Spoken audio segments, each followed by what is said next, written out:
Hello everyone, welcome back. Here we are. I hope you all been doing well. Let me see real quick. Reaper, congratulations for redeeming first, and then Ink, congrats for redeeming second, and of course Cyber, hello guys, thank you for redeeming third. How is everyone doing? Let me see real quick. Let me catch up on the messages real quick. Eating right now, I'll be back. Okay, Reaper, see you in a bit. Hi, Tom, and hi, Ink. Why you Hello, both? everyone. Yeah, yes. Let me see. Quick submit We're not gonna submit any inappropriate questions today, guys. That's just a fair warning in general. We're gonna Today, that makes it seem like you asked inappropriate No. questions to other guests. No. Don't worry. It's in general. It's in general. It's the same rules for every episode. All right, if you say so. No, still he's never done that. So okay, moving on. How is everyone doing today? We are back with another episode of my podcast Beyond the Model, and well, as you can see, we have our lovely friend Sil today. Hello, Sil. How you doing? Hello, I'm doing good. I woke up 30 minutes ago and I have much caffeine in my system. That's that's great to hear. Wait, you just woke up? I thought you had other plans still before the podcast. Oh no, before the podcast? Not really. I did like a little bit of work on Megid, but like I didn't have any plans prior. So originally I had singing Yes. before. Yes. So like I have singing lessons every single Saturday Yeah. at 9 a.m. my time. The problem is I don't have a car anymore. Oh. Some things have changed in my life that have resulted in me no have car go vroom vroom. So I've like canceled my singing lessons and some other things as I stay like isolated in my house, which isn't much different than I normally live my life. Oh, So got it. um, let me see. But yeah, still welcome to the show. I hope you've been doing well. Also, guys, we have a special occasion to this guest, because as you can see, his how do I say this, like buddy Medjit is also here today. Well, we're using his PNG. Kinda.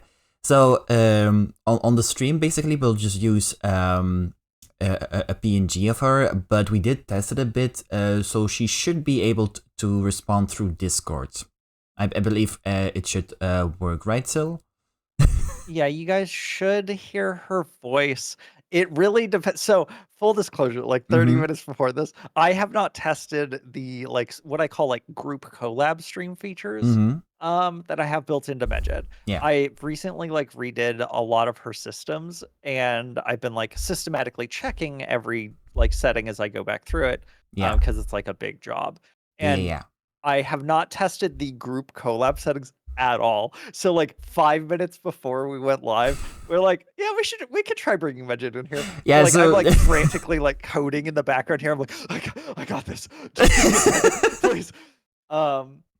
So we'll see. I think we'll try it again. Hold on, let me change the settings here Yeah. and maybe we can I was thinking like, how cool would it be to have like, because for those who know, Sil is like building like how do I say it? It's like an AI assistant, or a part of his stream basically, and it's like really getting more humanoid, I guess you could call it, when it comes to responding. So really impressive, by the way. So I thought, like, you know what, it could be really cool to also showcase one of your creations today. But of course, we have much more to talk about later on. So yeah, and let's see. I will let me just check. Okay, I'm going to try to power up now. And yes, this has been a ongoing like year plus long project. Megid is an entirely locally hosted AI that I've been trying to set up and train as a streamer. They Mm, have been. It has been the most challenging and complicated work that I've I ever can done, and imagine, my man. entire life is in the technical field, and I've done a lot of hard things in my life. So Yeah. it's been a journey. Initialization complete. I'm live. I'm live. Well, there you Are you go. actually? Let's see. We'll see. I'm still. We'll see. I'm still. We'll see. skeptical. We'll see. At least we got a response already. Also, Zikos, how you doing, man? Welcome to the podcast today. With bro built his own Neurosama crazy. It's insane. Honestly, Hydrate, you bastard! also, thank you for the hydrate. It's a work in progress. I have done a song with them. They're not nearly to Oh, yeah. Neuro's level, but they are. They're fastly approaching. Yeah. I definitely want to mention that as well. Also, my hydrate and stretch will also be mentioned to you, Sil. So you do have your monster next to you, so. I do. But yes, It is very delicious. I wish I could only grab it with my hands. I cannot, alas. Maybe if I just can I like lean down? You could. Although I could move my your model in VTuber Studio real quick. I know this is. I don't mean to impose. Could you get me like a straw? Just like a. Nice You know what? I have you know what? I have an even better idea. Give me a second. Okay. Okay. So, because that's the handy thing, I'll just. There we go. Just put it in front of your face. Perfect, thank you. Then I can just kind of like a little horse feeder. Like a simple like a hamster. Exactly. Delicious. But yeah, also Dark, hello, welcome to the stream. Hope you're doing well. Oh, but up your head is such a good idea. Sorry. No, it's fine. It's fine. Distracted by chat. Oh, it's fine. It's fine. But yes, so let me quickly introduce and to anyone new what the purpose of this podcast is. It is currently episode 5 with Sil today.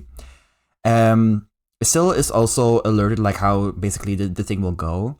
I have my like I guess general list of questions I like to ask all my guests. It's kind of like in case we don't have any topics to talk about that I have just like a question still related to the podcast. I can still ask, but basically we're going to learn more about Sil today, basically learning more about like when he got introduced to VTubing, like what inspired him to be one, and of course like his general love and like what maybe future plans are future plans are on Sil's side, you know. But yes, of course, if anyone in chat throughout the episode have questions they like to know, they can do so as well. If it happens that the question gets either, I wouldn't say ignored, but like skipped at for some reason, there's also a simple Google form where it's all sorted. Of course, this is not like you don't need to feel forced to use like a random Google form for it, but like just to keep it organized. But yeah, you can still ask it nonetheless in the chat here as well. Of course, if chat has questions, also Sil, and if he happens to have like a question he likes to ask me or whatever. Don't worry. I was like, am I allowed to ask questions? Yeah. You're definitely. Don't worry. I was gonna be like, hey, can I ask you questions in return? Or yeah, don't worry. Interrogated. No, don't worry. Cool. That's like the how do I say this? Like the calm vibe about it. Like even the guest can like is allowed to ask questions, because of course, even though you're the guest, like you have like the, how do I say this? You have still the power to also ask the host questions, because I mean I'm a VTuber as well, so dangerous. It's very brave of you. Thank you. I've I think I have like quite an interesting a list of questions behind me already, so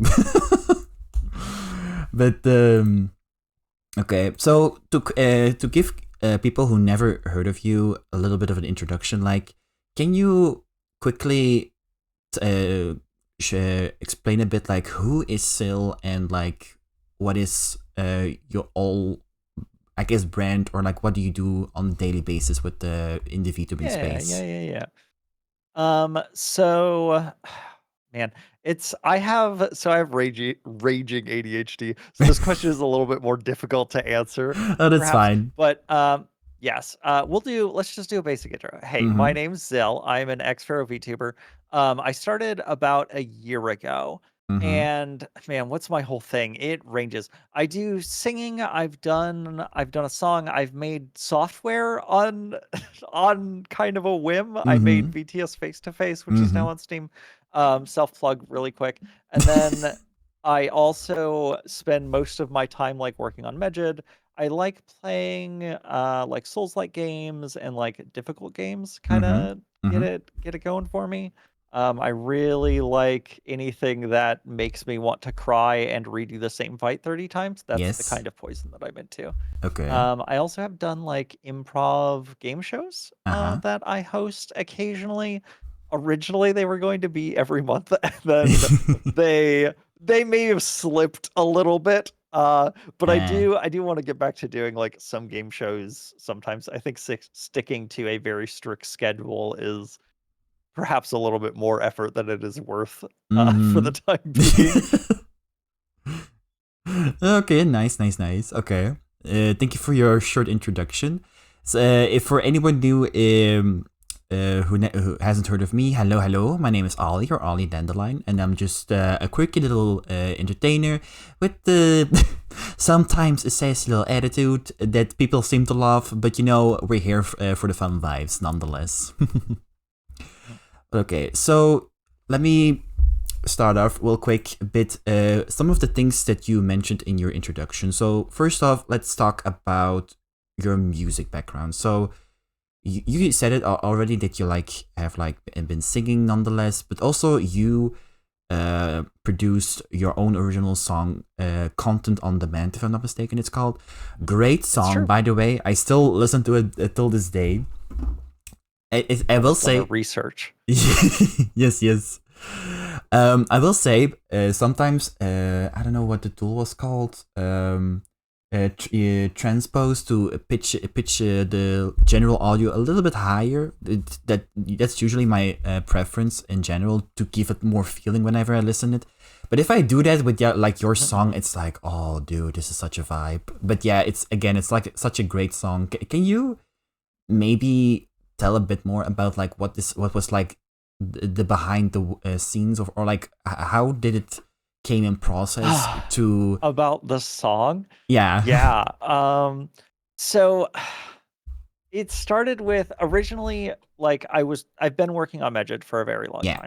time. And Neurosama does her own songs. And I was like, well, I could probably make Megid do that. Mm-hmm. So it was kind of like a challenge to myself.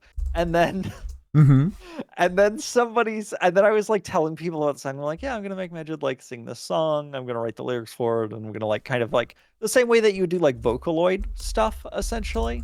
And then like have somebody do like a custom backing track to it. Mm-hmm. So that was the original plan. And then I sent messages out to people. I'm like, hey, I'm doing this thing. Like, I usually just like ask people how they're doing, what we're up to, and Yes. blah blah blah.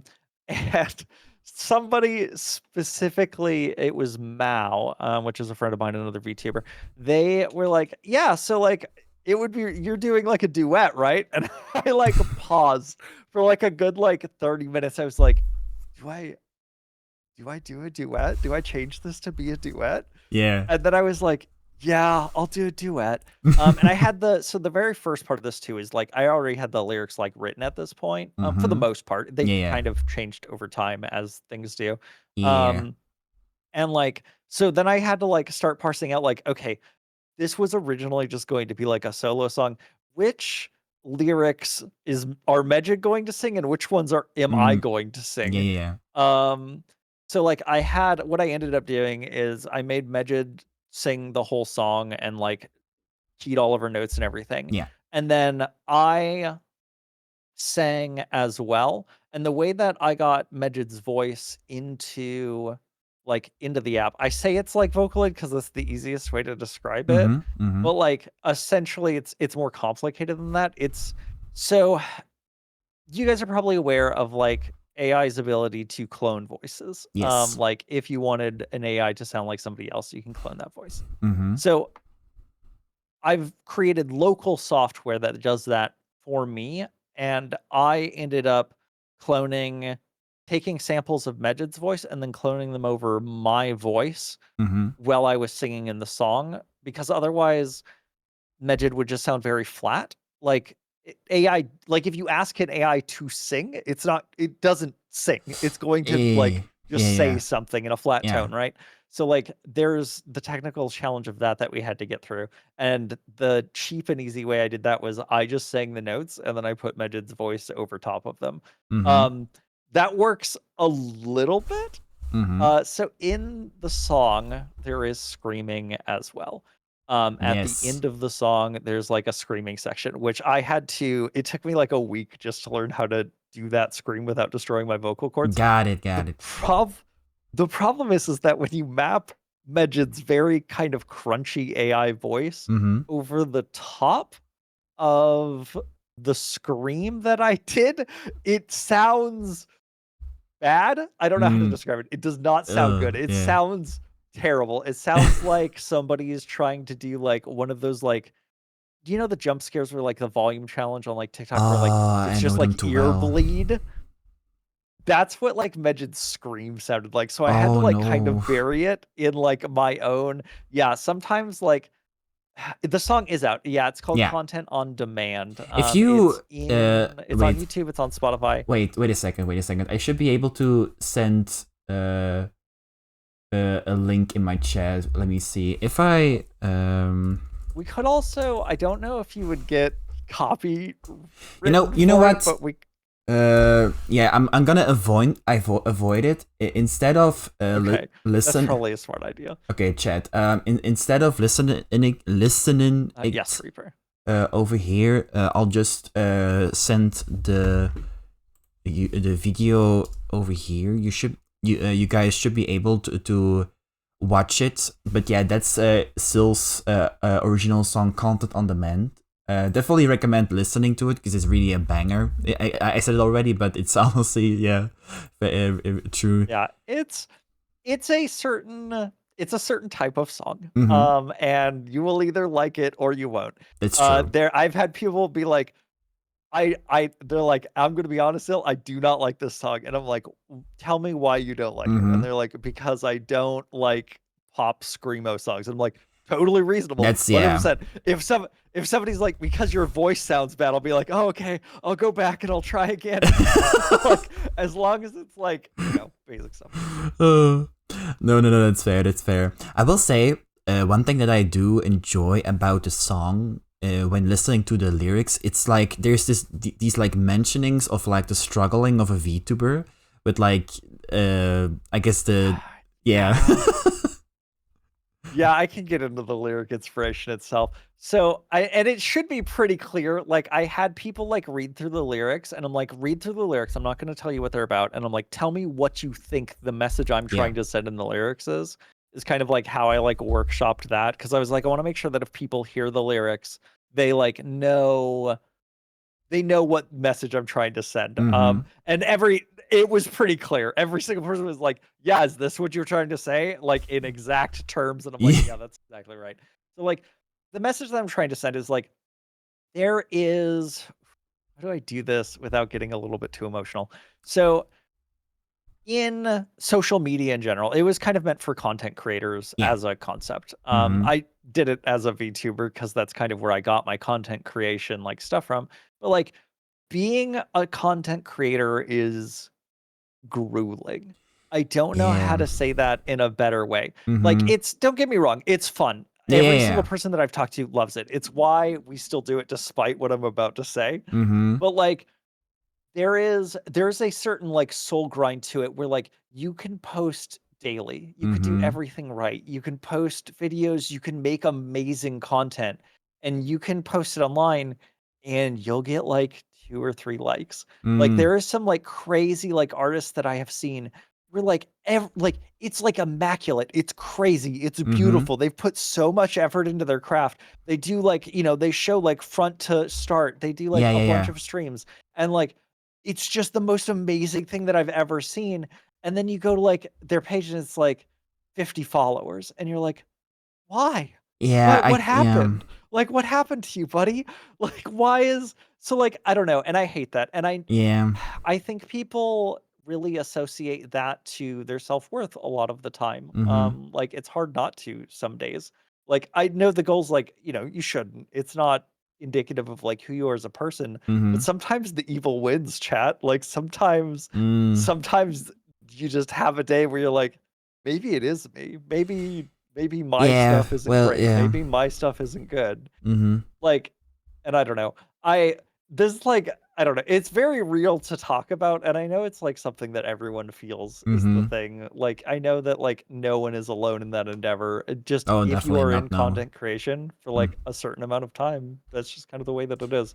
So I wanted to bring that forward in the lyrics and kind of be like, hey, it's like you can be awesome and you can have an amazing skill set Of and you can be good at your course. craft, and your popularity is not indicative of how good your skill is. Mm-hmm. Um, and it's okay to like just kind of throw things into the void for months on end and have nothing come out of it. Mm. Yeah.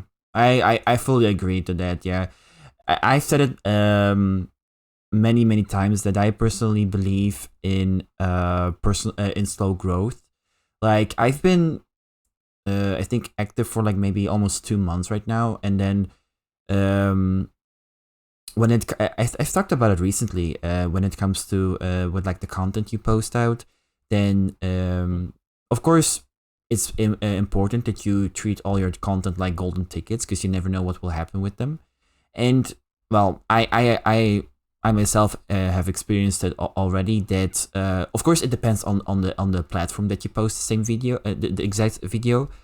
But indeed, like you say, that in some cases, like a really good video ends up with like maybe 2 or 3 likes, maybe like a couple of tens or like 100 views. Like it's I guess the hard truth that we as content creators need to remember, that of course if you really put your effort into it, I guess the thing that you said, them posting daily. Quick question in between. Have you had like when you started out? I have so many questions already, but Yeah, no, go for it. Go for no. it. So when you started out, did you already started out with like, when it comes to content? Did you started out with posting daily, or like did you waited a while before like starting out publishing like random stuff, or? Yeah, so when I very first started out, I was posting daily and Mm-hmm. there was 0 likes. I had like 3 Mm, followers that were all IRL friends, and that was it. And it was that way for like literally, I think like 2 months, a month mm-hmm. or 2. And it was like it got to the point where I was like, am I like shadow banned? Like what's happening? Like what's going on? I And think then like yeah. Mm-hmm.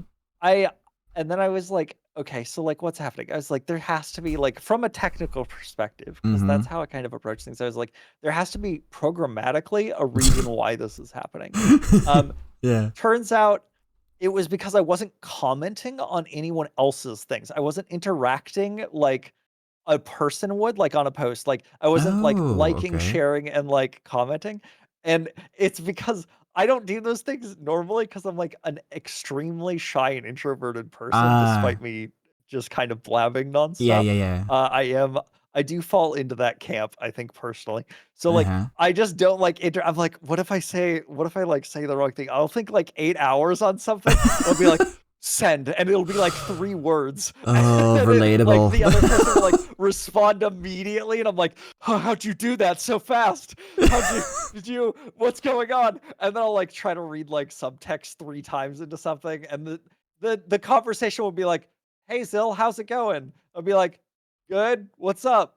And that'll be like the whole conversation, and I'll have this entire like internal monologue for it. So Oh. like it it's like one of those things. And obviously I feel like there are some people who like aren't as introverted, who have a little bit different experience, but I do Mm-hmm. feel like at the end of the day we have similar issues. Mm-hmm. um I'm sure from the introverted side, Yeah, people yeah. probably like send messages nonstop, and then they like go to bed and they're like, "Did I overdo it? Did I say too much? Should I have like Oh, reeled it in a little bit?" yeah.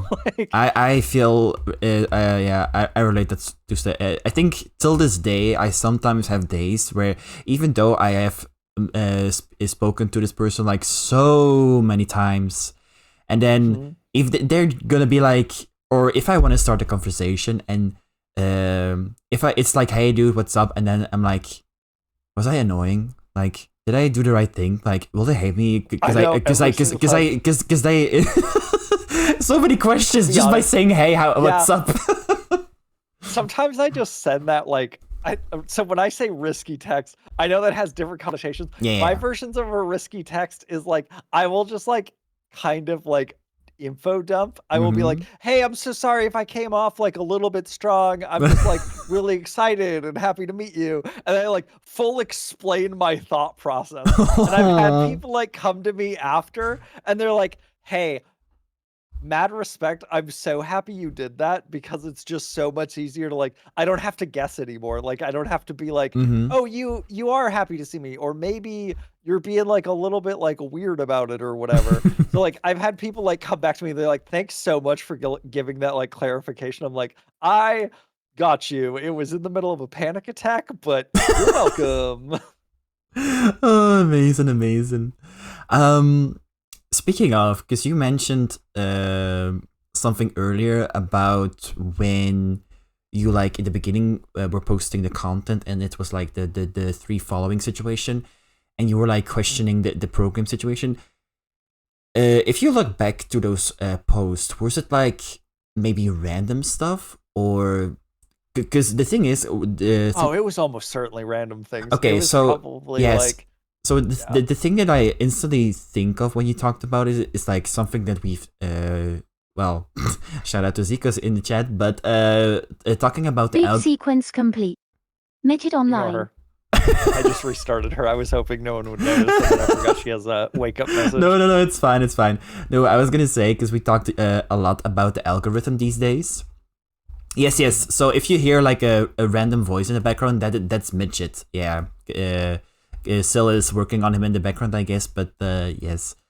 Anyways, we were talking a lot about the algorithm, and I think one of the things, I guess you couldn't know at that point, but the algorithm is trying to read what your content is and push it towards the right people, basically. But Yeah. yeah. So I guess the fact that you were doing like random stuff, and then even though I guess it was related to still like Sil, it might not be ideal for that algorithm to understand like for which kind of audience is this meant for, and of course then Yeah. yeah. And I went through that thought process too, but then I realized that like the system should have access to like everyone that I'm following. So like Mm-hmm. went and followed like, some of my favorite Yeah. VTubers and like I followed some like anime outlets and channels so like Yeah. at least my feed wasn't like because like if you just have like a vanilla social media account, Mm-hmm. you get like a bunch of like I think it's probably like regional based, but you get a bunch of like regional news and like a bunch of like boring things that just aren't, I don't know, not the reason I'm on socials. So like I feel like I don't know, I feel like it should take some of that into account too. But Mm-hmm.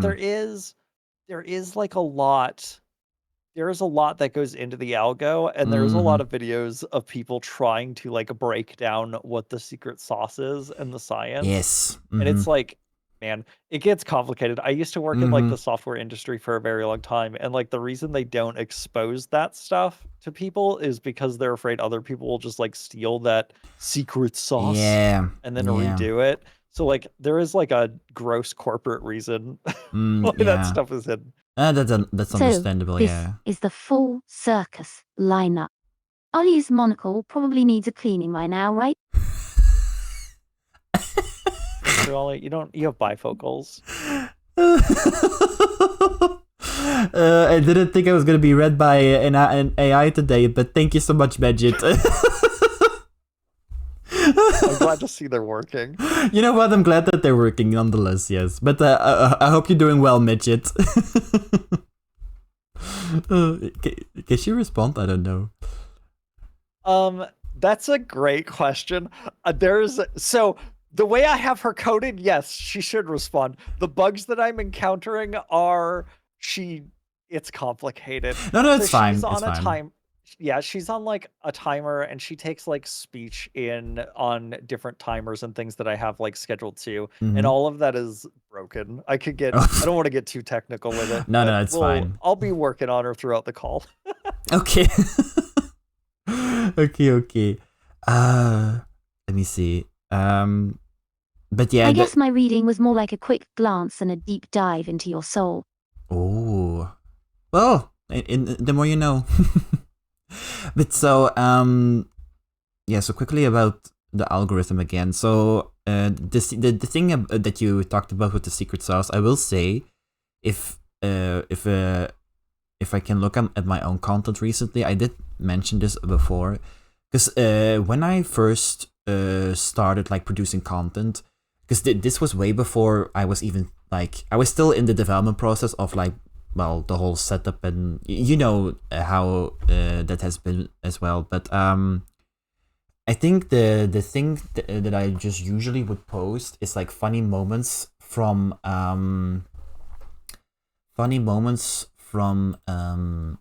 like game moments that most likely it was through collabs. But yeah, I think the main topic was like just game highlights at that point. But I guess the algorithm or like the success if we talk about numbers, it did do something on some videos, and on some cases it didn't. But then recently, I was more focusing on like, I guess, the inside jokes with my community. I don't know if you have seen a couple of examples already, but Yeah. I think those are like the things that are popping out the most. And even though there is some like random gameplay involved, it's mostly the attitude or like the personality in. I think in my case right now that it's pushing it out, I guess. So I think this, in my case, I think I kind of have found the secret sauce to work around with. So yeah, that's kind of my story. So I think that's good advice. Yeah. What What like about posting like videos of yourself, because you're posting like reels, right? Or like essentially just like clips or like times from stream. I'm still working on the long form, but from the to stay somewhat active, I try to also push out like shorts in between. But the long form content is still in process. Yes. Let me see. People. And I think that's. Go ahead. I was just gonna say, I think that's a really good way to start. I think like just putting yourself out there and having like somebody to be like, oh yeah, actually, like I like this person, I like their content. Like just putting it in people's faces, I think is. Yeah. Let me see. People complicate the algo too much. IMO. At the end of the day, it's really about building a community through a commonality. Exactly. But yeah. Speaking of, what is your content these days? Because I have seen a couple of examples. I think one of your latest shorts were like mentioning or like talking about how you're like adjusting or still working on Medjit. So is that kind of your content? So like talking about how you're working on Medjit still, or how would you say? Yes. So yeah, I would say that my current focus is definitely Medjit oriented. I'm still doing like I'm still practicing like singing every day, and I go to like improv class every week. Well, not singing every day now that my classes are canceled due to car thingies, but I still like practice at home. So like I still do those things in the background, but I feel like overcomplicating it, being like, I'm releasing a song or I'm practicing this song. I'm also practicing all of this coding stuff. I'm also doing this, like muddies the water for people. It's like I kind of want to see like, people like my singing, then I'll probably do more singing. If people like Medjit, then I'll probably do more Medjit stuff. The only exception to that is like I've put so much work and effort into this stupid little gremlin bot. And like I want that to pay off in a way, but I know that like I don't know, with VTS face to face, like that really popped off. And that was because it was like giving back to people, right? It Mm-hmm. was like a thing that people could use. And it was a thing that could help people. Medjed doesn't help anybody. Let me just put it clearly. Medjed helps nobody outside of me. she just responds or like to join the conversation basically. Also, a question from Reaper: does Medjed speak other languages than English, maybe, or? So I think they're talking about coding language, but I can also do vocal language. I can answer both. Well, questions. you can answer both, yeah. Yeah, for coding, like 99.9% Python. I'm making a front end for her slowly that has like HTML and Java and other things. But for the most part, it's like all Python and then a bunch of like different databases that have her memories and everything else on that side. If you ever are curious about the technical details, let me know. I'm always happy to share. It's not something that I like put out on stream or etc. just because like I do funny haha guy content and I appreciate people who have coding questions and come by for the coding thing, but I also don't want to be like stuck in the loop of explaining code nonstop because it's kind of been my job for the last 10 years in real life. So I'm like, I just want to make funny haha content. But there is a lot of work that goes into Medjed. And then can she speak multiple languages? Yes, she can kind of. So that's a little bit complicated of a question because all of my code is in English, which means all of like I know a lot of people think that like AI up front is like you can just ask ChatGPT and you could be like, hey, act like a character. Or like you've seen those other chatbots. This is very, very, very different from that. One, because it's locally hosted. I have to make really dumb models. I'm not using ChatGPT. If the internet went out and the only thing I had was power, Medjed would still 100% function with zero issues. Ooh, okay. Like she is like isolated from the internet and any web dependencies or online dependencies. I wanted to do that for the challenge, for the customizability, because I hate myself and because it makes it so I have full control over like making sure that she is like ethically sourced and that stuff. You also get like, I don't know. I was also always really worried about like her personality changing. Oh, also we got raids. Yes. Mouse, I was gonna wait a second, but yes, Mona and Danny, welcome. Thank you so much for the raids. Hope you've been doing well. How was your stream? To anyone new, hello. My name is Ollie, or Ollie Dandelion, and I'm just a quirky little entertainer with a sassy attitude sometimes. And today, our usual podcast is today, and my lovely friend Sil is today, and we were just talking about the technical stuff behind his AI assistant he's been working on for so long. This little PNG you see like floating between us, her name is Medjed, if you haven't heard of her already. But Sil has been working really hard on it, and honestly it shows so far. I can imagine there's still lots of things, of course, to like improve or like fix, but like if you, well, I guess we can like a follow-up question, like when did you first start with on creating Medjed? So I don't know the exact date. I think it was somewhere around like March-ish. So there's a few different like dates that I have. Is when I first had the idea for Medjed, I woke up I have actual like bad insomnia, legitimately. Yes. So like I was up at like 3 a.m. and I was like, I can't go to sleep. What can I do? And I'm like, what if I just try to make an AI from scratch? Yes. And then 2 weeks later, Medjed spoke her first words and she had audio and like the pipeline was working in between everything. But like, I don't know, there's also like a lot of reward in like doing something from scratch too. Like it makes it, I don't know, I'm way more motivated to like work on her knowing that it's like everything has to be done by hand. Yeah. Honestly, I can relate. You know, well, I don't have insomnia in this case, but it happens so many times. I've been awake for hours, and the second I go to sleep, I have like 5 ideas, and I'm like, Yeah. I don't want to forget them. Write them down. Yeah. I'm like, these are really good. And also they're very like, this idea is becoming very complicated. I need to get this out of my head right now or it's dead forever. It's dead. I need to write it down somehow. Like if it's just like codes or whatever, like something to remember. Like, oh right.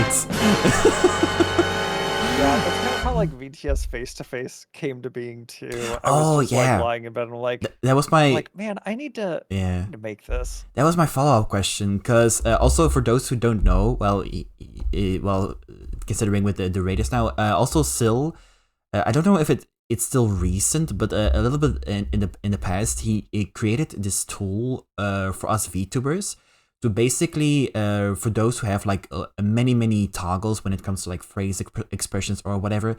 Sil has made an application on Steam, if you're curious. But depending on like the I guess the face expression you do in IRL. So for example, I don't know if Sil can explain it, showcase this right now. But like for example, if you can showcase it. Yeah. So I will turn this off first. So, and this is going to be, if you're not a VTuber, you're going to be like, I can't believe you guys didn't already, I can't believe this is a thing that needed to be made. Yeah. So essentially, if you make like a facial expression, so let me do the easiest one. Let's say for winking or I don't know. Here. I have a better one. So we'll try that. We'll get to that in a second. Yeah. Okay, so essentially if you do like a face, like let's say I go, oh, and then I want this to happen. I'm pressing a button. I have to press a button for that to function. Yeah. I can't like tie it to a facial expression. Yeah. So what I did was if I make this face, and it triggers it. it automatically triggers the expression. Oh, that's Ollie's so... monocle looks crisp enough to read fine print. Thank you, Midget. But roasting your monocle. Every single word she said has been about your monocle. Okay. That's such a cool thing. I will say, because you did reach out to me, and the thing is, I don't know if it's most likely through VBridger. I will say, I tried VBridger in general, but if I have to compare it to like the tracking with VTube Studio, I personally wanted to do the face tracking to VTube Studio mainly because my like way of expressing my model is more like better or like bigger than it would. More exaggerated. Exaggerating. That automatic expression thing is wild, right? It makes me feel like I'm actually reacting in real time instead of just pre-render. Exactly. Great actor.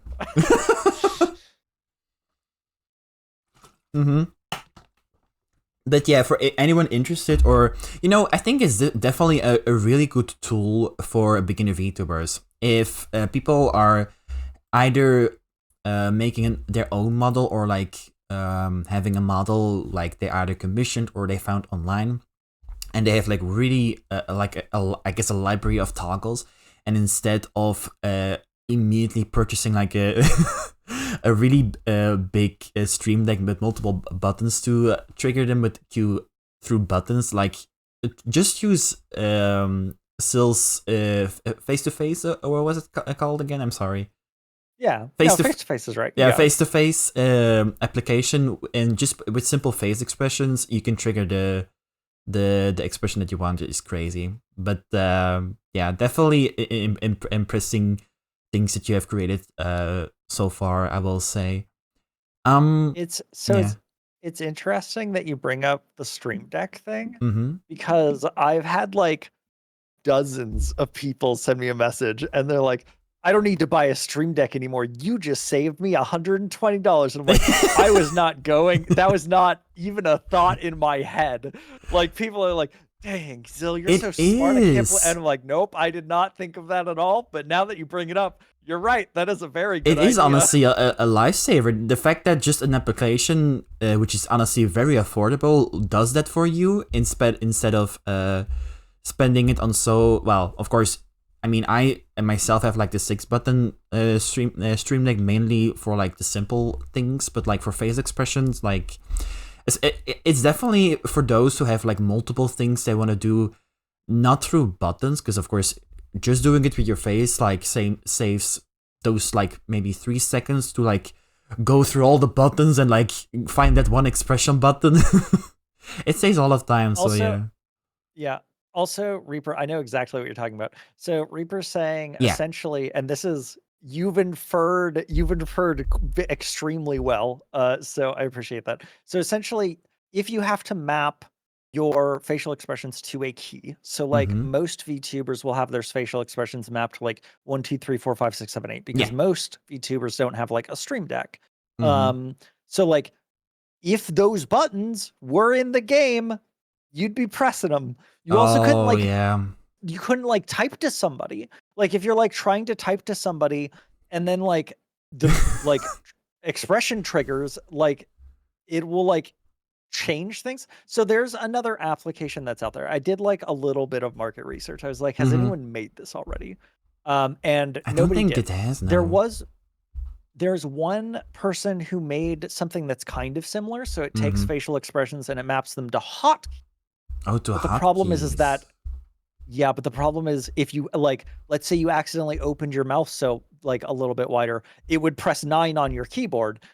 If you were typing to somebody, if you were in a game, like it would activate the hotkey itself. Ooh, okay. Yeah. Which like I was like, this isn't exactly what I want. Because like I tried to be lazy because originally I was just gonna make face-to-face for myself just because I wanted it. And then other people were like, you've got to sell this. You've got you've got a golden goose egg. Go to market, please. And I'm like, okay, all right, sure, whatever you say, big man. And I'm glad that I listened to all of those people because it has been wildly successful. At least like maybe not like, you know, it's not like I've sold 1 million copies. It's not like that. I'm not like rich now. It's not going to change my life. No. But like it's like one of those things where like I was expecting like 5 people to like it. And then there was like literally thousands. And I was like, oh my God. I went from having like 5 people in my living room to like standing in front of a crowd on a stage. And I was like, okay, I understand. I appreciate your support. I'll make sure that there's no bugs. I promise. Please don't flog me in public. But you know what? It's well deserved, honestly. The fact that you keep experimenting with your knowledge and like do these things, especially in like the VTubing space right now, and like you said, like thousands of people are like a fan of this like application that you have created, and like of course it's still evolving nonetheless, but it's definitely something good that you did there, I will say. Yeah, it's been good. I've been very happy to meet like everyone has been wildly. I've been insanely nice. I have not. So like when I started VTubing, the only thing that I was told from everyone else, and I don't know if this is the same for you, Ollie, but I'm curious. Everyone was like, "There's going to be a lot. There's so much VTuber drama. People are crazy. People are crazy over there." Yeah. Like I don't know where I heard that from, but like that's the only thing that I had in my mind when I started. Well, I'm not gonna get too much into it, but I think probably one of the main things that you would hear if you would like think of like VTubing is there is a lot of drama. Reaper, thanks for the follow, you weirdo. I'm already plotting my revenge on the gods with that new army. What's your deal? I forgot she's hooked up to my stream. So Reaper came over and gave me a follow on my stream. Okay. Well, there you go. She's still connected to my Twitch. So that explains.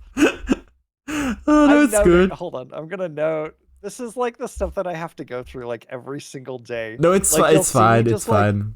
You'll see like something occur. Like if you watch me on stream, you'll see something occur. You won't know exactly what, but I will just stop. I'll go nonverbal for like 15 like minutes, and you'll hear like I'm I'm out here doing patch notes in real time. Okay. No, but as we were saying, the thing is, there is a lot of drama, of course, but I think you know, you don't join the VTubing space to be involved into drama. Like, of course, it depends. Yeah, I'm sure maybe somebody has, but I don't think anyone is like, yeah, I'm gonna start rage baiting people out. Actually, I've met, yeah. don't get me wrong, I've No, met no. people who like, I'm like, you probably rage bait people. Like, I don't know, there's some people who give off that vibe. I don't know how to describe it. It's nobody that like I hang out with on a daily basis, but I have definitely seen people in the wild where I'm like, I have no doubt you rage bait people on the Yeah. Actually, now that you mentioned when you started out as VTubing, I have 2 questions. First off, I know you've been doing this for a while, but can you remind me again, like, how long have you been VTube streaming for how long have you been streaming basically so far? So it is a year and 3 months ish. Oh, So I okay. started in January 18th, 19th January 18th, yeah. of 2025. Oh, okay, nice. And then, my follow-up question was like, what first inspired you to become a VTuber, actually?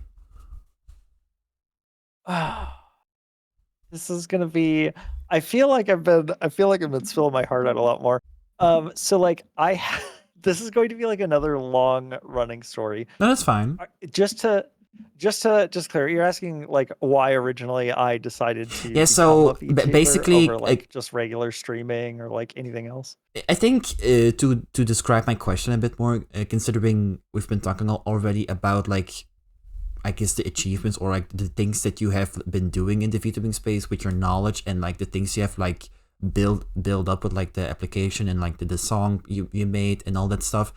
Like, is it been like your reason of becoming a VTuber? Is it like you were a fan of the concept of like you can be an avatar or like be this character and express your interest or your passion throughout this character, or what was it been Yeah, like?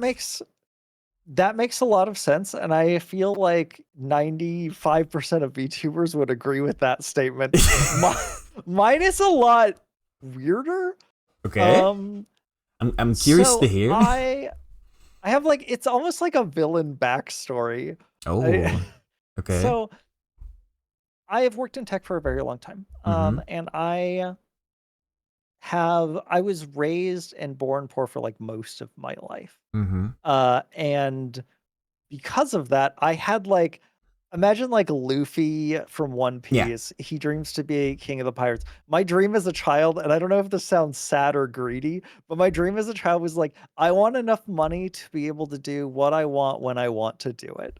No, that's fair. That seems my dream. Yeah. So like, not like enough to be evil. Like, no, enough to like not have to be like, I don't know. I used to be the position where like if I got a flat tire on my car, my entire like life was ruined. It was like I would have to pay like $100 to get this replaced, and then I won't be able to pay rent, and then I'll be kicked out of my house, and then I can't afford food. Like I don't want to get like too sad with it. Yeah. But, like that's just kind of the way. Like I don't know, when you're like raising, you're just like, this is kind of the way life is. Yeah. You're just sitting there like living the dream. Yeah. So like I, to that end, got into tech. I got into like just basic like mom and dad like workshop repair, like just kind of fixing up like home PCs and stuff. And then I met like a pretty eccentric guy who was like, he was like a super introvert. He was like, he like wouldn't talk to like anybody. He was like the kind of person who would come in and he's like, I hate every single person in this entire world. They're all trash. And it wasn't like it was like a single thought. It wasn't like this was like one bad day. It was like this person made it their entire personality. And they were like, they quit like a very high paying job. and was working like near minimum wage at like this help desk place with me. Mm-hmm. And their like a very expensive job was like they would like work on Linux systems and do like really like crazy digital forensics recovery stuff and like things of that nature.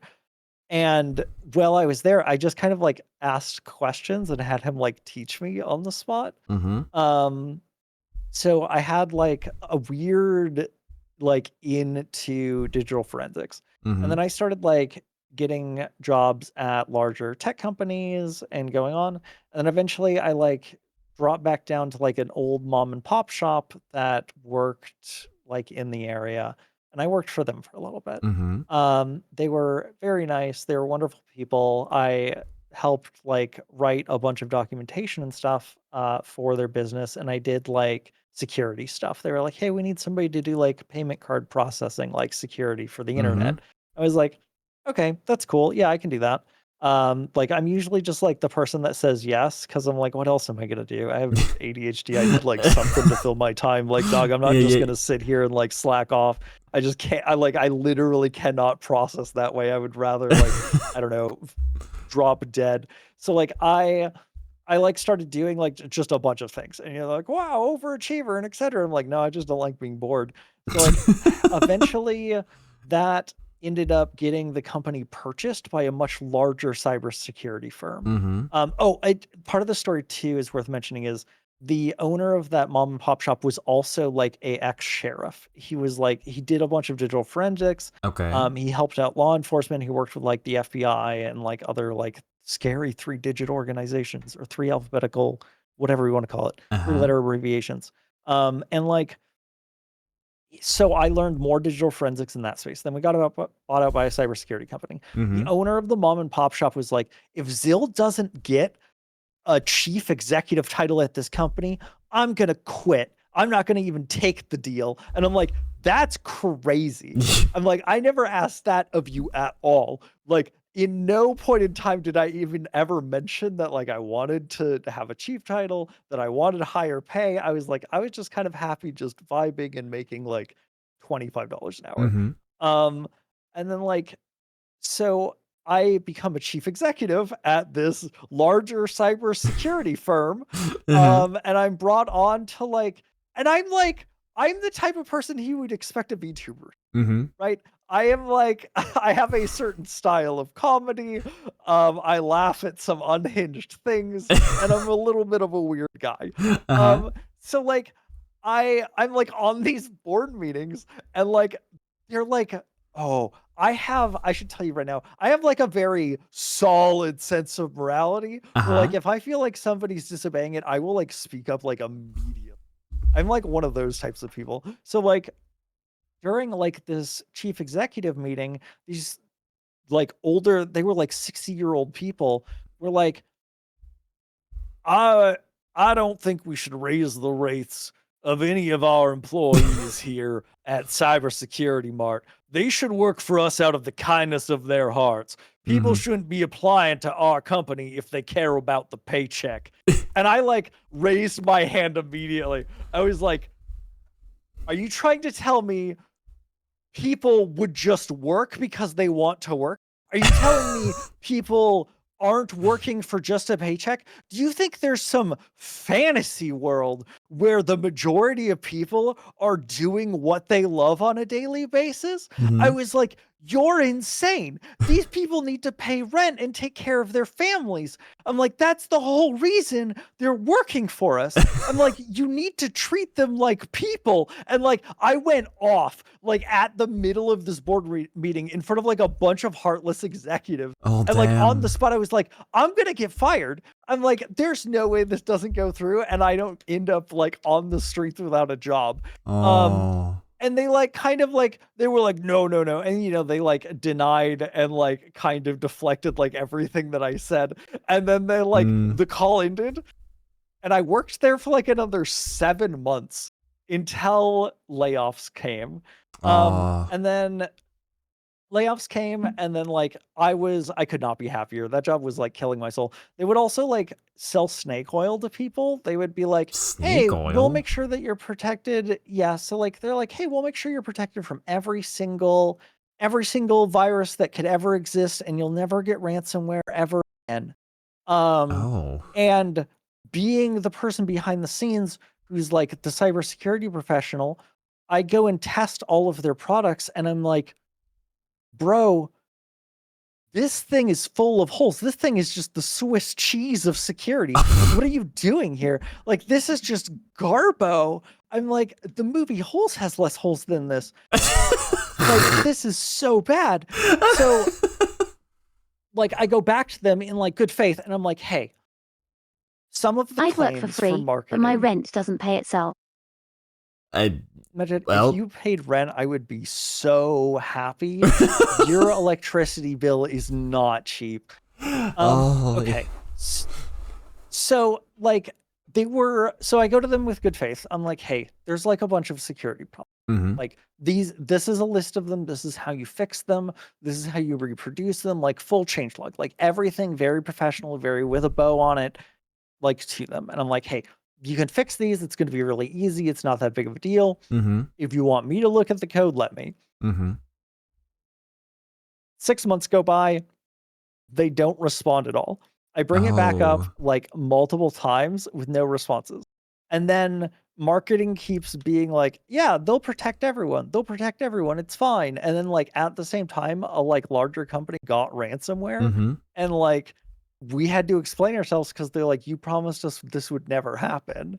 And I'm like, this is exactly what I was talking about, guys. And then they like did like this whole like garbage cover-up story. It's hated.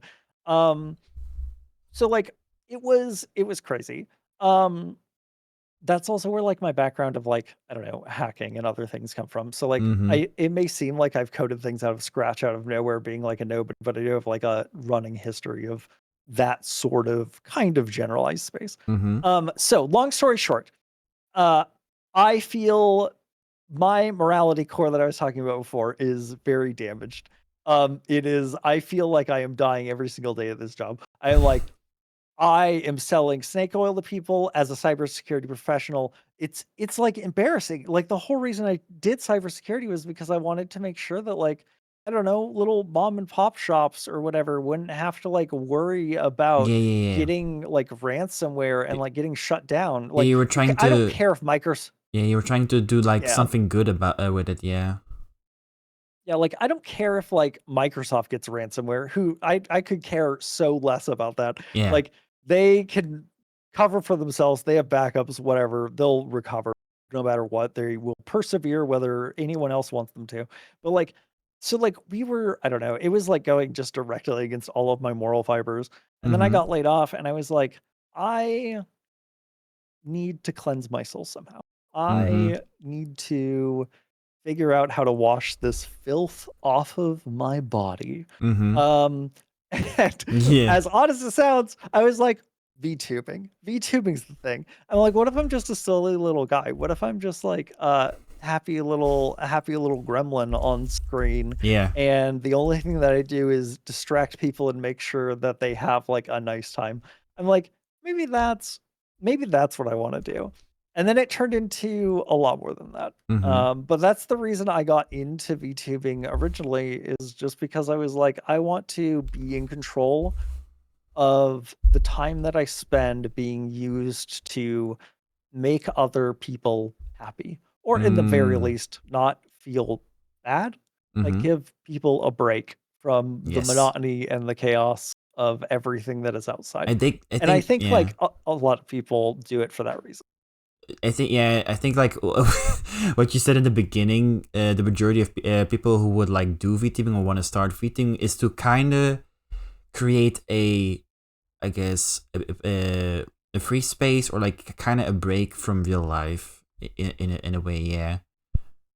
No, that's definitely interesting to hear from you. Like the whole, I guess, the whole background story and also your reasoning of why you wanted to become a VTuber yourself. Let's see. Also, still too much monster will hurt your liver. Pass it over. Oh, right. Well, the thing is, I've been microdosing it. I've been training. you've been training, Fun. really? Like, how many cans of Monster is it these days? So it's less than you would you might think it's more than what anyone would consider healthy. I have like an energy drink normally once a day, like just in the morning instead of coffee. I have an energy drink. Yeah. Okay. Which is a lot to some and not a lot to others. It really depends on where you fall on the health scale. Because I've told people this often and a lot, and I gauge their response every single time, and it is like split 50-50. Oh, okay.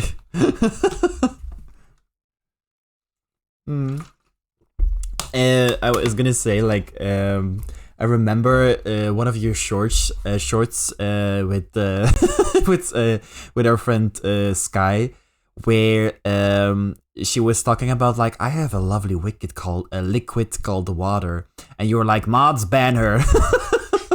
So yes, so I have an inside joke on my stream, and it's probably like the largest inside joke. I think it's like the main. It's like the main one. I feel like every VTuber has their like primo inside joke. Oh, I think mine is my. What is yours? I want to hear yours first. Okay, so I think I have multiple. Well, okay, so here's the thing. Quite recently, I think the main thing, if you think about Ollie Dandelion, I think people from my community will come up with the joke. Actually, yesterday when I was doing like a solo stream once in a while, it's been a hot minute since I did like a solo stream. You know that sentence where they're like, oh, it's that VTuber who does XYZ. So like, the thing that they're remembered for, basically. And someone came into my chat. I think it was like a regular, but they came into my chat like, oh, it's that VTuber you need to blow on.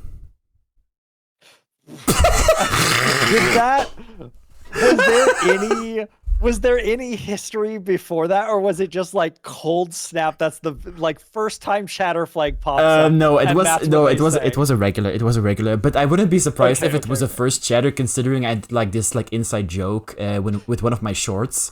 The fact that my last name Dandelion has like a separate, because I remember. Like a couple of other people. That makes sense because you blow on Dandelion. Exactly, so it's like it's all falling into place. No, the thing is, and I thought about it so much, and I was like, it makes so it's in a way, technically speaking, you're not like doing anything. Well, I guess inappropriate, because if you think about a dandelion, it's a flower. What do you do with them to grant? You blow on them. It's just like you guys are just too dirty, dirty minded. You're like a one shot. Yeah, you're like a one shot genie. Exactly. I was like, this is a genius move. Since like blowing dandelion, I don't know. I could rope this back around. What if? Okay, so what exactly are you doing when you blow on a dandelion? Like, what is the... Well, it's kind of like... Ecologically. Yeah, well, the way it was told as, like, kids, I guess, if you, like, grab... You know, because you have, like, the yellow kind and, like, the white fluffy kind. Yeah. If you grab a dandelion and, like, of course, like a shooting star, basically, if you, like, have, like, a wish in mind, of course you don't say it or whatever, and then you blow on that dandelion, and it's like that old saying, like, if you blow a dandelion and, like, you wish really hard, like, it will come true at some point. Yeah. And, like, the thing is, because I never thought about, like, how this, like, inside joke with, like, my last name could be, like, such an inside joke with my community, because these days people like send me like pictures on like the Discord server, like, look what I got, or like I saw in the field a lot of dandelions and I thought of you, like, oh my god, you thought about me. But yeah, that's wonderful. I'm going to be 100% honest. When was the last time we played games? It was I think it was probably Shauna collab? No, I think it was during a Goose Goose Duck collab, but I think we also interacted off stream with Kaleth, and I think yes. So we played during Peak, that time, somebody made that joke. Mm-hmm. The blowing after, and then like it took me like I went through the entire thought process on the spot. I'm like, why is that so dirty? And then I'm like, wait. Dandelion. You blow on dandelions. Wait, you make what? Oh my god, this is brilliant! It's an inside joke, exactly. Oh, this is great. This is wonderful. This is Yeah. A plus. I was like, I went through Duster, like all the emotional Please, stages. tell of me it grief. wasn't that one time you tried to be a duck. A what? Did you say? Hold on.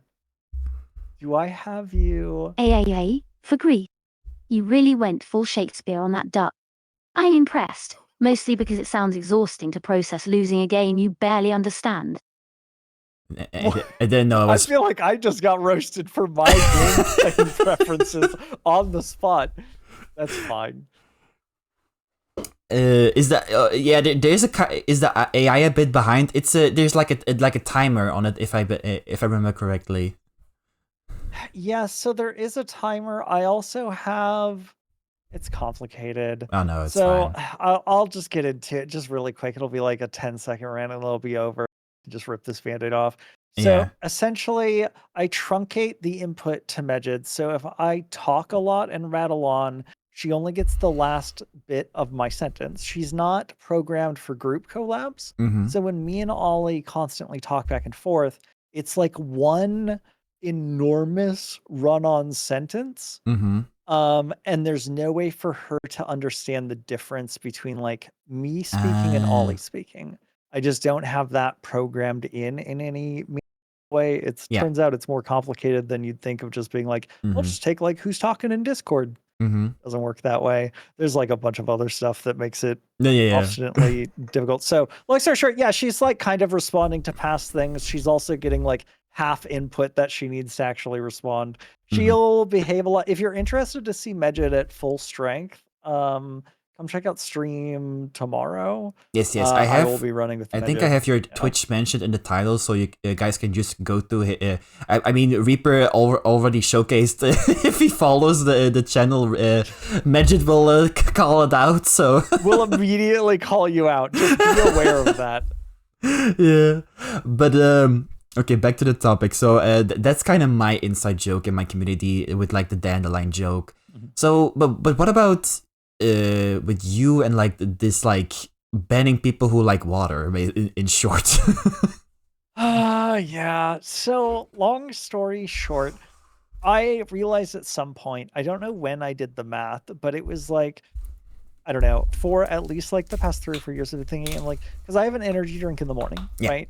And that's like a good like 16 ounces of liquid. Mm-hmm. I don't drink a lot of liquid throughout the day in general. Mm-hmm. I think on average, I maybe at most had 32 ounces of water a day. And that is significantly less than what medical experts recommend that you have. Most people, I think, get recommended like a gallon of what, like 1 or 2 gallons of water a day is like what you should be drinking, which is like absurd to me as a person. I'm like, I can't. That's an insane amount of water. I would like be drinking water non-stop from like a fire hose. I'm like, I'm not gonna do that. So like for the longest time, I just had my one energy drink and like maybe a soda, and that was it. And then I started getting like some hate from it. I got like just a little bit of hate, just like a hey, you know, maybe you should drink a glass of water. And then I decided to be petty. So I was like, you know what? I'm never drinking water again. No. And then I had to start fabricating a stronger stance on it. I had to start justifying the means. So I was like, you know what? It's because water doesn't have any flavor in it. When you go grab a beverage, why would you choose the nothing sauce, the white bread of water? Okay, listen. Have you heard of those I guess water bottles where if you put like this little thingy on, it will create a scent or like flavor?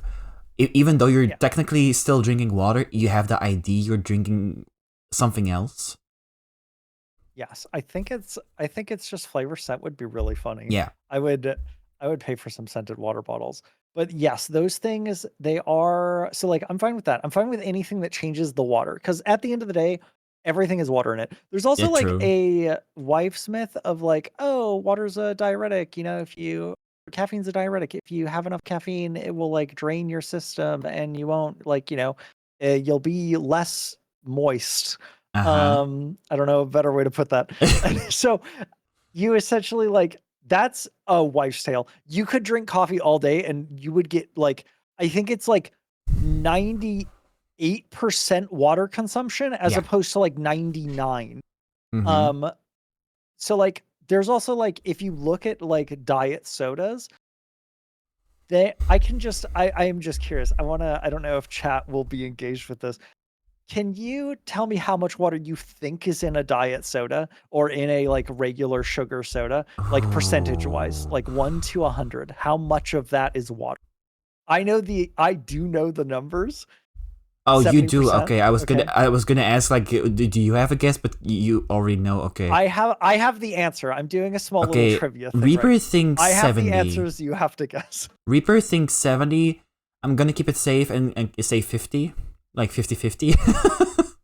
50% water, 50% sludge. 80-90, I suppose. I guess between 50 and 70. Okay. I don't know if there's a prize. You get a round of applause, Cyberwolf, because it is 99 point something. It's like 99.2% water Uh-huh. in diet soda. Okay. And then in like sugared soda, it's like 97 to 98% water. Okay. Like, which is way higher than what I thought. My personal guess was like 70, maybe not like 50-50, but I was like, because like, I don't know. I remember seeing like those little sugar bags, Mhm. like that like show like this is how much sugar's in like a soda. Yeah. And I'm like, wow, that looks like a lot, I guess. Mhm. But I guess it's less than you'd think. I guess the like dissolved amount or something like changes the way it like is mixed in. I don't Uh-huh. know, but just some sciencey facts No, that's about why you are allowed to drink anything but water. Oh, well, the more you know, chat, the more you know. Mhm.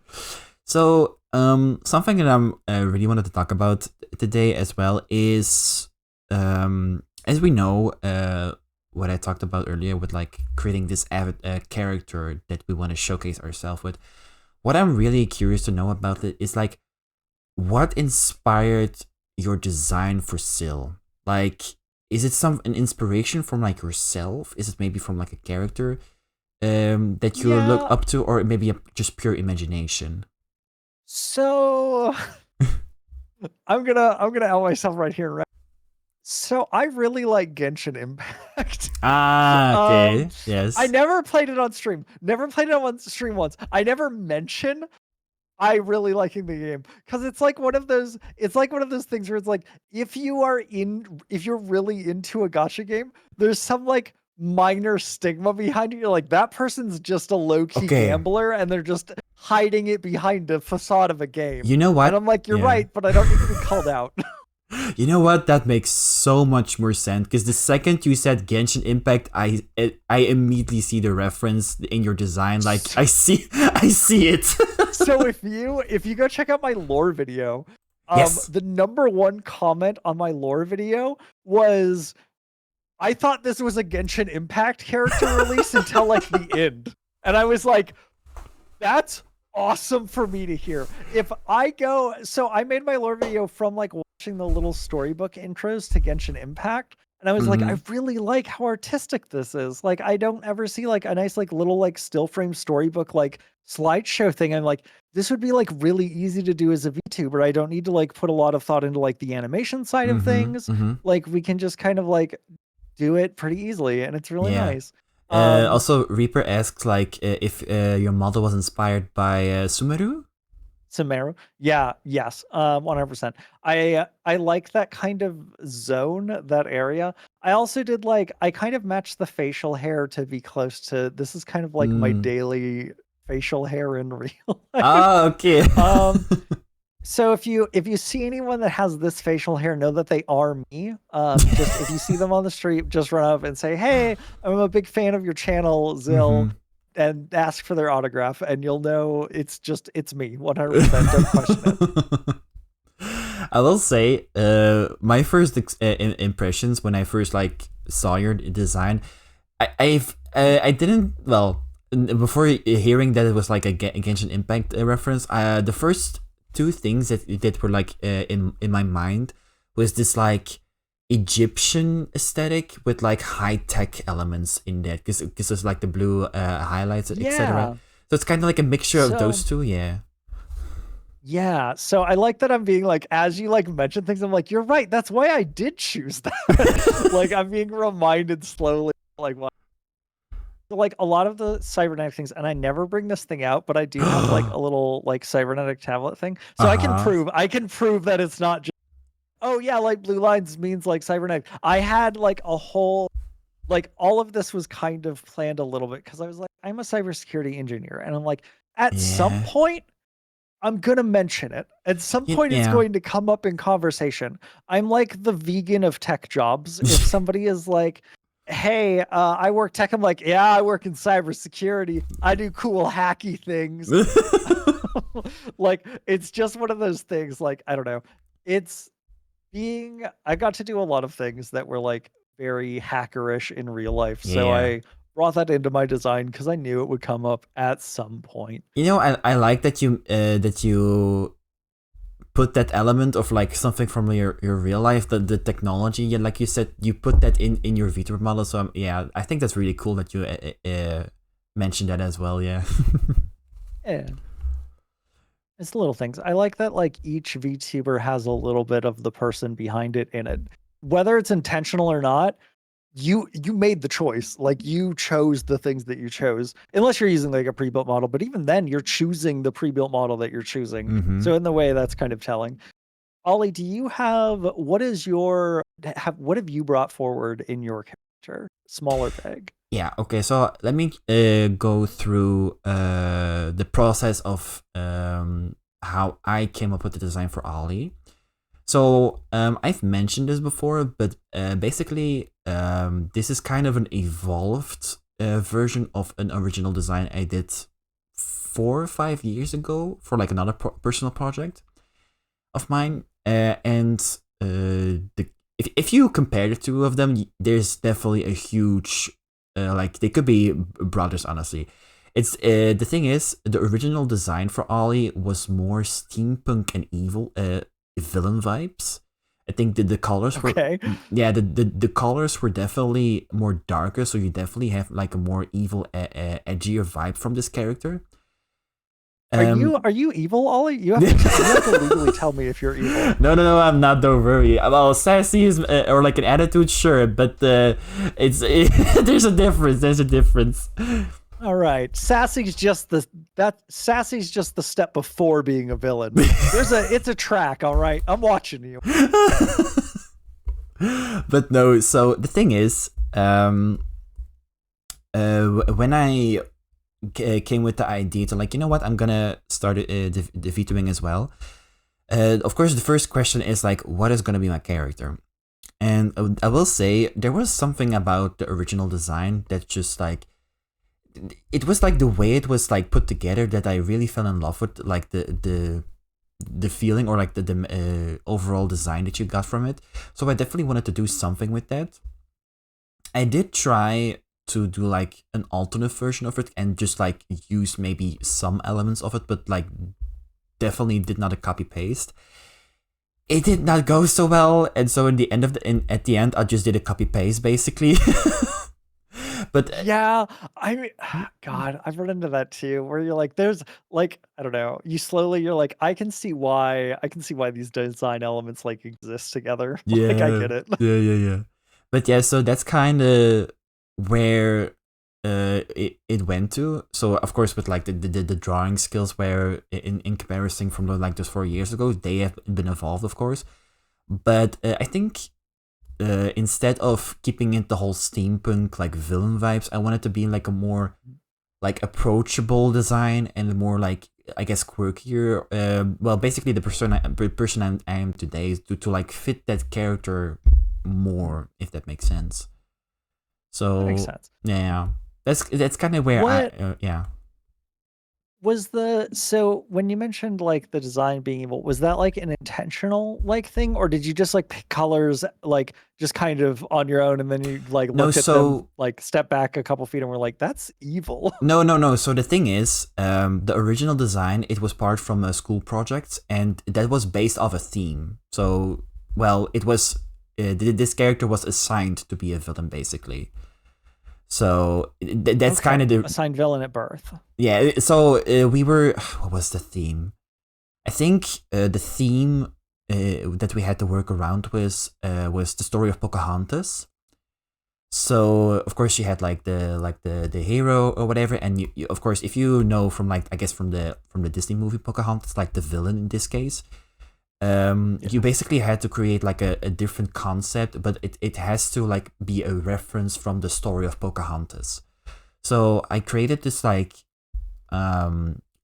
overall concept or vision. There it was this like fantasy nature environment with like, of course, like this like tree of wisdom or whatever. And in this case, there was like a villain from like the more Victorian steampunk area that was trying to find new lands, but in secret, he wanted to find like a special book or whatever you want to call it, for like to claim the ultimate power. You know, like those books from like ancient powers or whatever. Okay, so it's kind of like that. Okay, I have another question. So just to make sure, you mean, is it John Ratcliffe? I think is the English guy in Pocahontas. Is that Yeah? who So you're the guy about? who is like with like the purple wardrobe. So I think that's his name. Yeah, I could be wrong. Okay, interesting. Hold on, I want to pull them up. I feel like you could be a Disney character though. That's also another thing. Okay, so Cyber, another thing that because Cyber mentioned Ollie, I feel like you could be a Disney character. That's also one of the things. I didn't necessarily want to mention it, but one of the thinking process that was going through my mind when I was first coming up with the character was, do I want to create a character to really represent my interest or like passion for Disney? Because I think we all know that I have an obvious passion for it because for many reasons. But I was thinking about like, do I want to create a character that is all about that? Of course, not being like with copyright strikes or whatever, but more so like, I don't know, maybe a Kingdom Hearts knockoff character, which still like Disney elements into it.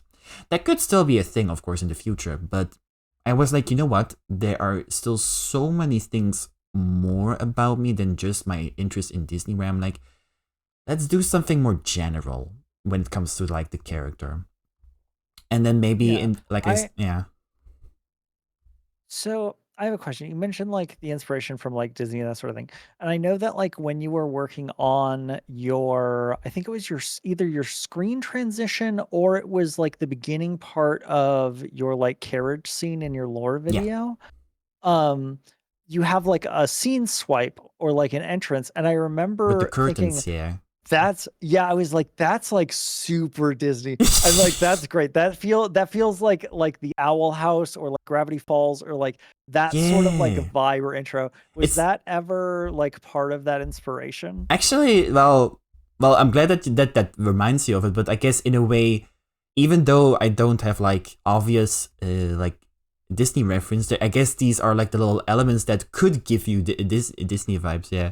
But no, the curtain thing or whatever, I guess in this carriage. Okay, so if we can talk about the lore, because the carriage scene is somewhat part of my lore. But I did mention a couple of times that of course you have your lore video, but I don't have it yet, mainly because it would take mainly because it would take way too much time to like do the whole visual stuff behind it. And I do know that I reached out to you to get like a reference, and you did give me the idea to do this like Chinese shadow puppeteering.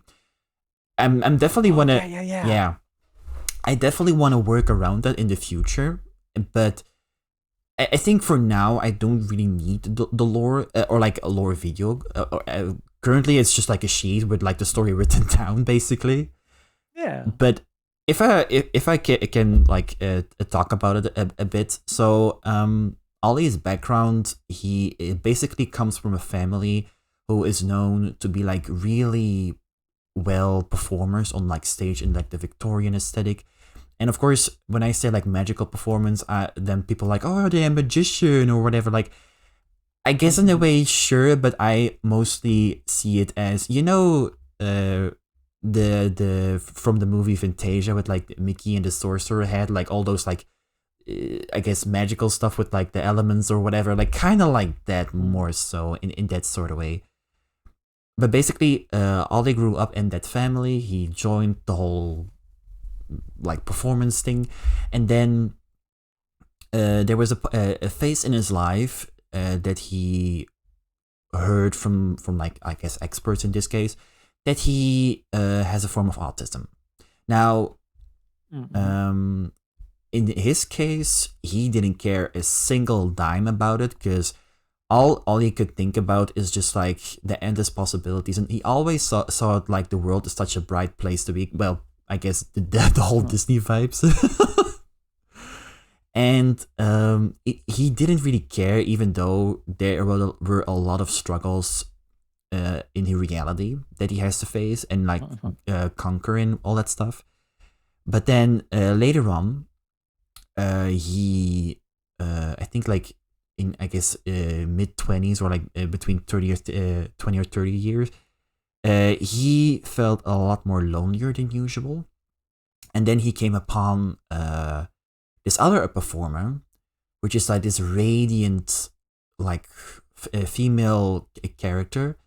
And the fact that he fell in love with the overall quirky persona and heard that it was like a VTuber, then he thought like, maybe I should become like a new kind of performer and become a VTuber. And then it was kind of like saying to his family, like, look, I want to take this my own path. And then of course they accepted his like choices, and then it ended in the transition of like getting in his carriage and then ride to whatever adventure awaits him, basically. I have many questions. My cuppeth overfloweth with questions. How much of, I guess, let me ask this. What inspired the story? Where did you what made you decide on this in particular? Like start, finish, and middle? Like the overall story, or? Yeah. I think it's kind of one of the previous questions I asked you when it comes to design, if it is inspired by yourself, a character, or pure imagination. The thing is, if you look at VTuber in general, a lot of people decide to create this second personality that is completely different from them just to match the personality of this character they want to like do the VTubing thing with. But I was like, if I'm gonna do this, I wanna really express myself basically through a character I would see myself in. Like if I look in the mirror, like, oh, there's Ollie. Like it's kind of like that, basically. Yeah. I agree entirely. That was kind of my vibe too, because like, I don't know, putting on a character is really cool. I just I look at those people and I'm like, that's crazy. I'm so impressed with your ability to do this. And also it would make me feel like this is a job suddenly, I feel like. Because I feel like it would quickly become work where I'm like, okay, now I need to go like put on this guise and then I need to step out of it. And like, I just didn't want to have to deal with that. No, that's fair. That's fair. I feel like if kind of be myself. Yeah, it would take like double the amount of work to like keep in mind. Oh wait, I'm this like a character I usually am not. Like no, that's would be too much for me. Yeah, it seems like it would be interesting. I guess if you have fun, like really in the persona, like if the persona is something that you have made and you enjoy, maybe out of the box, then like it's probably a little bit less work, obviously. But like there is, I don't know. From a introvert perspective, it sounds exhausting. It does. I think it does. Yeah. I feel like, wait, what? Oh. Real. But that's great. I wonder, I'm always curious, like, because no matter what, like I said, even if like somebody like makes a fully character that they think is fully different from them, Their choices inspired that character being chosen. Nobody grabs anything out of thin air. It's like, oh, it's like that old saying, everything reminds you of something. So yeah, like there's rarely a time when I've ever like we learn from watching each other do things, right? Like if an artist learns from like copying another artist, like how are they going to like you could look at a dog and maybe you start with realism or something, which would be a crazy way to like you only do realism and you can only do don't ever look at anyone else's art is like a crazy D&D backstory. But like there is, I don't know. It's always interesting. I look like at people's characters being like, there's something. I wonder how that came up. Whether it was a conversation that just kind of like randomly occurred, sat down and thought really hard about it. Yeah. Did you have something else you wanted to mention, or because you did? I think that pretty much answers all of it. My other like smaller questions were gonna be like, well, like, you know, what do you think? Like, where did these other traits come from? Where'd you pull like this stuff from? Is it close to your heart? Is it like something that you've personally experienced? And you kind of answered all of those questions at once. So well, there you go. Let me see. Let me see what other interesting question. Ooh, what's something your viewers might not know about the person behind the model? What's something that they might not know yet about Sil? Man, there's a myriad of things that I can choose from. Let's see. I specifically like ramen. Now, what you may have heard is Zill likes top ramen. Or maybe Zill is a weeb and, you know, he just likes whatever ramen because anime stuff. Wrong.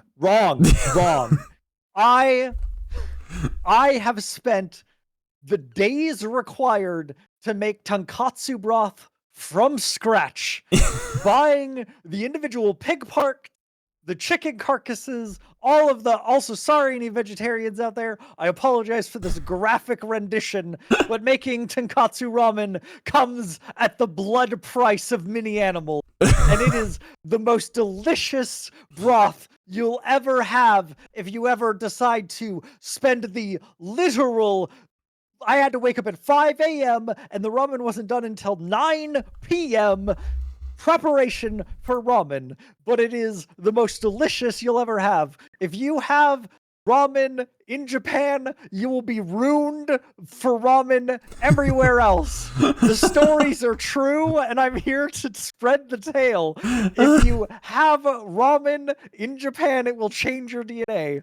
Long story short, I went to Japan. I had ramen. I was insanely good. This is better than anything I've ever had back at the went back to the States, designed my own tonkatsu recipe from scratch, and was like, yes, this is it.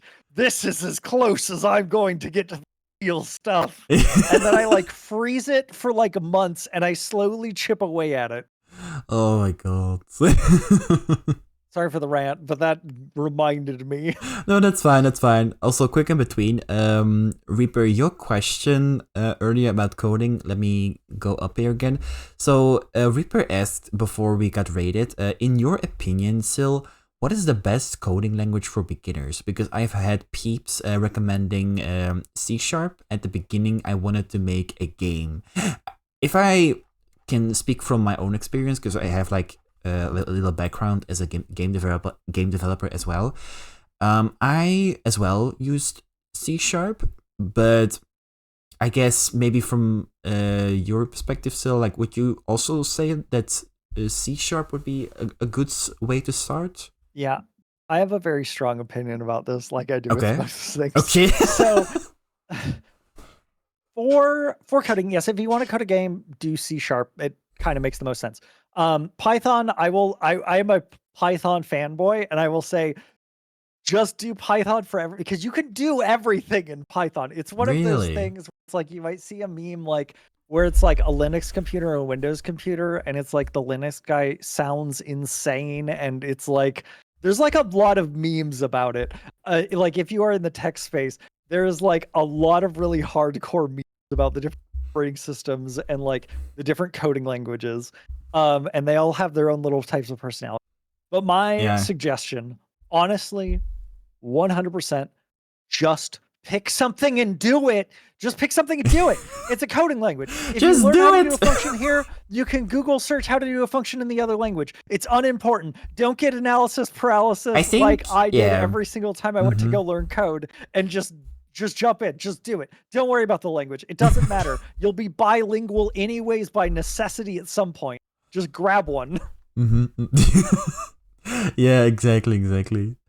So something that I wanted to ask, because you mentioned that you're like a really big introvert usually, but would you say if you do like the streaming stuff or like in like with Sil, do you ever feel more confident as your model than your usual self, would you think? So that's a good question. So I think for a lot of people that is true. I think like a lot of people kind of view it that way, and like putting a barrier or a buffer makes it so you can be a different version of yourself. Sometimes the only thing stopping you from being more confident is just thinking that you can't do it. But if you like make a like character out of it, then you're acting like you're confident. And Yes. eventually, I'll tell you, if you keep acting confident, you can actually just be confident. There you That's go. just a pathway to just doing this correctly. But like I fully agree with that. I did cosplay for a very, very long time. So like I was really used to like putting on that mask and being that different person. And then at some point I was just like, I just like this. I like it when I'm a little bit more like confident when I like do things.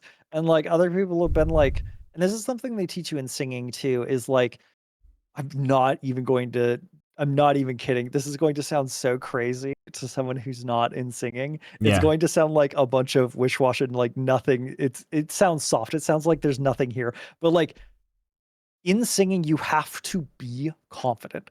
Like I've sung, and like it's really hard to do because you're thinking, you're like, how do I hit this note? How do I do like Oh, how that's do a I good point. like it's like you're thinking of so many things. You're like, what's the timing like? Like if you don't have like background music, like if you're singing along to a song, you're like, that's easy because you have everything there for you. You have the like guide rabbit telling you how to sing, what notes to hit, but like memorizing what notes to hit and memorizing the timing is an insanely different thing. So like when you go to sing, you're thinking about a lot of different things a lot of time song. And what you're not focusing on is like good singing posture or like breath support or other things. So like when you let go of those ideas, so let's say usually it happens for me, I don't ever stop worrying about it. I can't get it out of my own head enough to do that. So instead I just like after I've memorized the lyrics and after I've memorized my singing like insanely improves. And I feel like I don't know, a small talk on confidence, but I feel like a lot of people have like a bad thing about confidence too, where it's like, well, if you're too confident, you'll trample on people's feelings. You know, like people will get hurt by stuff. And it's like, I feel like there's got to be an in between. I feel like you can be confident and you can be nice to people. Like, I get like too sappy about it, but I don't ever feel that mask wore away a long time ago when I was doing cosplay. Eventually, at some point before VTubing, I was like, I just kind of want to be like I want to be the person that I want to be at this point. And I just kind of like started acting like it. And then at some point it shifted and now I'm this person. And no, it's good that you do that as well. And what you mentioned about if you let's say with like the singing stuff, I mean, I don't sing myself, but I can imagine from a perspective from a musician, like if you don't or if you aren't as confident as you really want to be to really express that feeling, express that power you want to perform in your voice, there's a complete difference in the like the two samples, I can imagine. But and it can I think one of the best ways to like, I think this is probably the most relatable way to like express this. It's like if you're singing along in a car to a song that's really catchy, but you still don't know the lyrics. So you're like, nah, like you just make mouth noises, right? At least I do. Like I just kind of do that naturally. Like if I'm singing, like I want to learn these lyrics, I'm alone in my car, I'm just going to like kind of mumble them. And then like eventually the mumbling turns into memorization of words and I know how to sing. But that mumbling my notes are significantly more accurate when I am doing that mumble if I Mhm. don't know the lyrics, because I'm Yeah, just yeah. not focusing on it. Oh yeah, that's fair. That's fair. Uh, one of the questions that I had, but I mean, is obvious. Was if your VTuber had a if your VTuber had a theme song, what would it sound like? Well, I guess your song content on demand is the answer to that. No, or would you? I Wait, over actually, guess or would you say? Would you say if your song content on demand is like really related to Sil, or do you think that's Sil still would have like a different theme song nonetheless?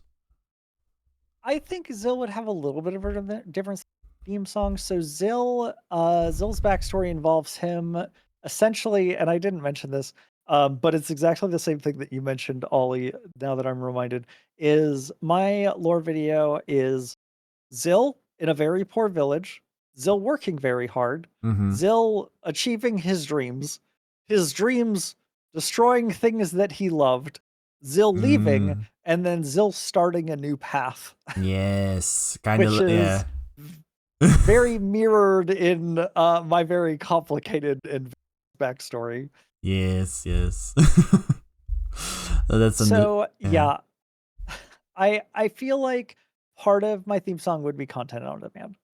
At the same time, though, I feel like I have like there's two wolves inside of me. One of them has one brain cell, and the other one has all of them, and they switch randomly depending on my task and what I am doing. And I don't know how to better explain that. No, that's understandable. That's understandable. I feel like because I usually do the joke like, "Oh, it's my one brain cell," but I feel like there are. I can definitely see there are moments where I can really express my knowledge into something, and they're like, How do you know all this?" And then there are also times where I'm like, "I'm too dumb for this shit. I'm out." Yeah, mine is always very like very ADHD kind of. Mhm. I will be like, if this doesn't interest me, I'm not gonna learn. Which is like I mentioned with like Medjed earlier, I was Yeah. like, yeah, I have to. It has to be challenging. That's why I'm like making it so Yeah. she's entirely locally hosted. Because if it was easy, I would just drop it. It would go away. I just find something different. That's why, like, I don't know. Mhm. VTubing's nice for me for that reason. Is like I can express my weird and crazy hobbies on nonstop in every format, and it doesn't like it all kind of fits together.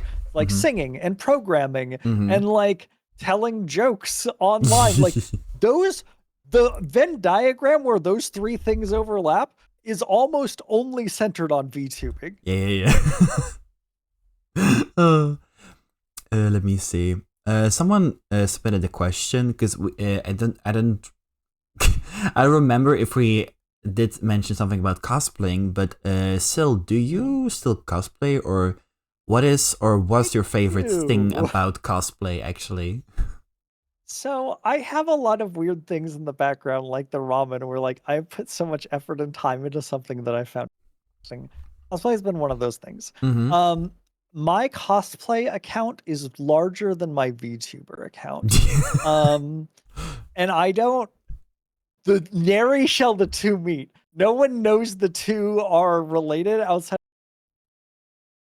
That being said, it is I still do cosplays significantly less often now that I've started VTubing and I Yeah. have like Medjed and singing and improv and like a whole too.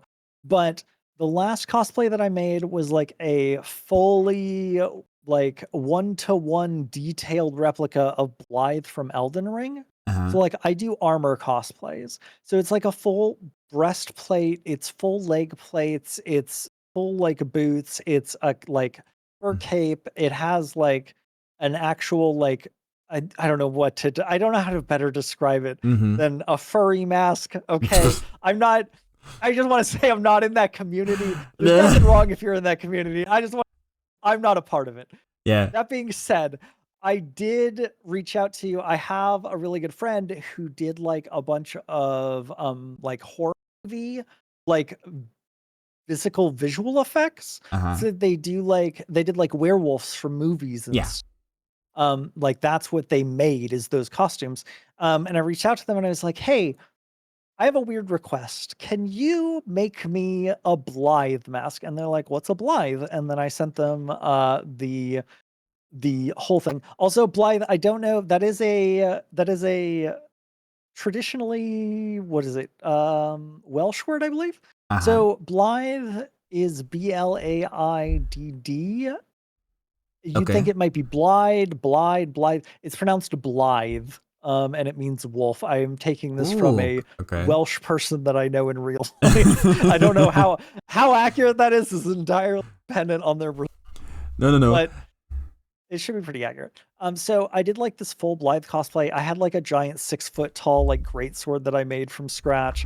Everything like I hand paint and stuff. I throw all of my cosplay stuff into like a D&D room that I've made. I have like a lot of weird little like things that I've left in my trail that are like a D&D room or an AI or like a bunch of unrelated things. Also, quick something in between, because I think at some points sometimes you do get like your voice get cut off like a millisecond. So it's fine. But in case no, it's fine. Don't worry. But in case something didn't came right through, you guys in chat can just let us know, and we'll repeat it nonetheless. So we're losing him. No, we're not. It's fine. If you just tell me what you want to hear repeated, I'll repeat it in the exact same voice, tone, and inflection. I will say the technical stuff, like this like little cutoff is nothing in comparison to last episode. Last episode, our friend Fumi was on the podcast, and for some reason he got completely disconnected from Discord, and he was like just like there was so much cutting, like Fumi, you there, Fumi? but it was like a small it was like a small scuff moment, but it eventually got fixed, so this is nothing in comparison. Bro got Thanos snap rip. But you know what? It's the scuff. Yeah, the scuff is always there. I don't know. Mic issues are like the most frustrating thing in the world. It's like people are here to hear our voices, and it's like if there's a mic issue, I like mine. I'm like, and everyone chats like, yeah, it's fine. We're just like chilling, man. Why you calm down? And I'm like, no, you don't understand. You're here for me. I owe you so much. Please, let me just fix my mic. Okay. I do have a question though, and I don't know what others are thinking about this, but if we talk about scuff, is it bad to say, maybe I'm still new to this, but as of the time that I've been streaming, I had like small scuff moments so far. Like I have seen examples that are like big examples of like big scuff or whatever, but I don't know if is it because I do like research, or like I do these preparations in advance to avoid them already, or I'm like confused. Like, do I something wrong or right that I don't get that much? One, humble brag. You watch yourself. Two, there is. I have done so. I am a man, if not built from research. I researched so much that I thought making a lore video like a required VTuber thing. I was like, oh, I see. So like big and important VTubers like want to do like lore videos. I didn't do enough research to listen to people who were like, no, don't do it. Cause I was like, the more work path obviously has to be the right direction. Yeah. I have to put in more work into this than normal. So like, I don't know. I did that with like everything. And then I come out and I'm like, I didn't have to do any of that. I didn't have to do any of that. I wasted so much time and money. And then I look back and I'm like, I'm still glad that I did those things. Yeah. Like, although to be fair, yeah. No, so like, I was just gonna bring it back around to scuff because I got off tangent. Yeah. So, like, to bring it back around to scuff, like I have done a lot of research into like I have like professional like mic filters like that are like applied to my microphone. Oh, I have I a have story. like equalizer set up. I have like so many things. They're like, I've talked to other VTubers and they're like, yeah, dude, we don't have any of that. And then I like end up like showing people. I'm like, yeah, this is how you do that. I'm like, wait, what? Did I have very clearly gone above what I should have here. Okay, one thing that I do have a story. Okay, I did mention that I didn't have that much scuff like throughout streaming so far, but I will say I have grown in like the technical stuff before in advance because, and I know a couple of people in stream know this, in chat, but my first interaction when it comes to like, I guess in like Discord calls or like in game calls, if I remember correctly, it was during our friends Zico's subathon back in September when it was like we like playing peak with audience Really basically. quick. Yeah. I do want to say Zico's has called you out and said that the scuff issues will come for you soon. Yeah. With that in mind, continue your story about Zico. No. So the thing is, I even made a short about that story. So the thing is, I was struggling with two mics, and I did fix it, luckily. But back then, I was struggling with two mics, and one of the mic I'm using right now is like the good one. It's like this like blue snowball with like good quality and all that stuff. But I have like a second kind of mic that I can't really, unless I buy like a replacement, but I am not really invested to buy a replacement. It's just like a simple setting in the computer, and it is disabled nonetheless. But that mic was so shitty. Like, I kid you not. It's basically like the crappy quality from like you know those like little mics you have, or like you can have in like gamer headsets or whatever. Yeah, the ones that are like where it's very clearly a headset, and then they're like, "Oh, we need to put a mic on this, don't we?" And then they like ship it out immediately, and it's just this loose hanging wire. So it happened multiple times that my quality was really loud or really crappy, or even one time, but this was like I think months later, or maybe short after, I don't remember. But we were also playing Valorant together, and I looked back at that VOD, and you could hear me. I was like, oh, I'm gonna BRB real quick, and what I did, I literally unplugged the right mic. But I didn't think my computer would switch over to this like crappy mic, so you could hear me on really bad quality, like get up, leave my room, and then Zikos was like, "I love that." Is that the legendary door slam? Oh my god, it was awful. It was awful. But you know, I'm glad that I got those things fixed. Because that's the thing what I mentioned, the fact that these things were like already fixed in advance. Because if I didn't do all these things before, and all these like bad quality things happened during my debut or whatever, it would have been way worse. Yeah, because says you sounded like you came out of an old school. Yeah, exactly. It 100%. Was that bad. And to put it in perspective, it was that bad.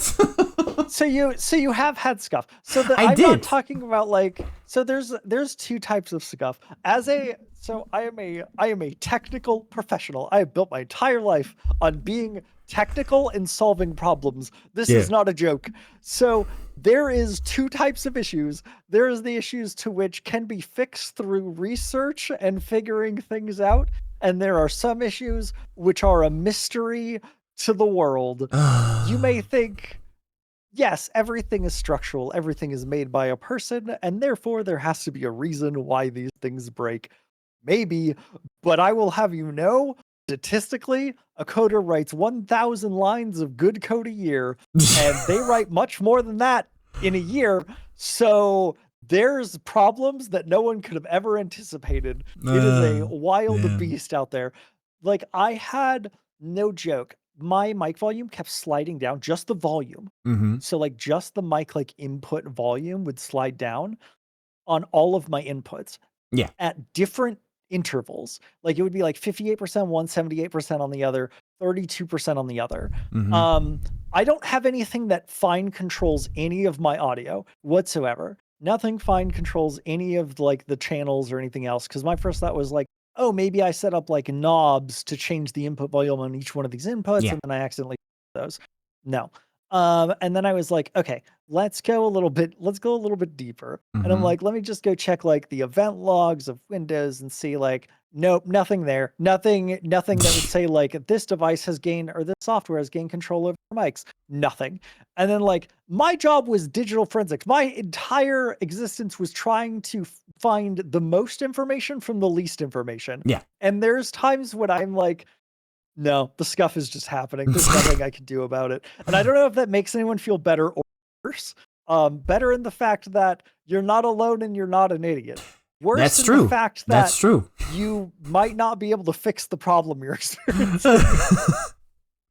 Oh, I think that's one of the things. Yeah, I think if I have to think of what, also Lisa, hello, I hope you're doing well. If I have to think of one of the recent scuff issues, because I did recently purchase a game capture card from Elgato. Yeah. But throughout the process, for some reason, when I did that the whole installation thing, because the thing is, I guess Elgato was trying to capture the whole game through this like virtual camera, I guess. Yeah, and yep. the thing what would happen if the next time I opened VTuber Studio, it wouldn't capture my webcam. Like my webcam wouldn't activate, like usually like turn on to capture my model. And I was like, what the hell is going on? So I went back to those settings and I was like, okay, is there something that is like struggling or like battling to like capture whatever? So I did manage to fix it. But those are like the small. I am yeah. just really curious, and this is going to be really cool. I kind of like fortune tell things, or I'm going to look like an idiot. I'm fine with either.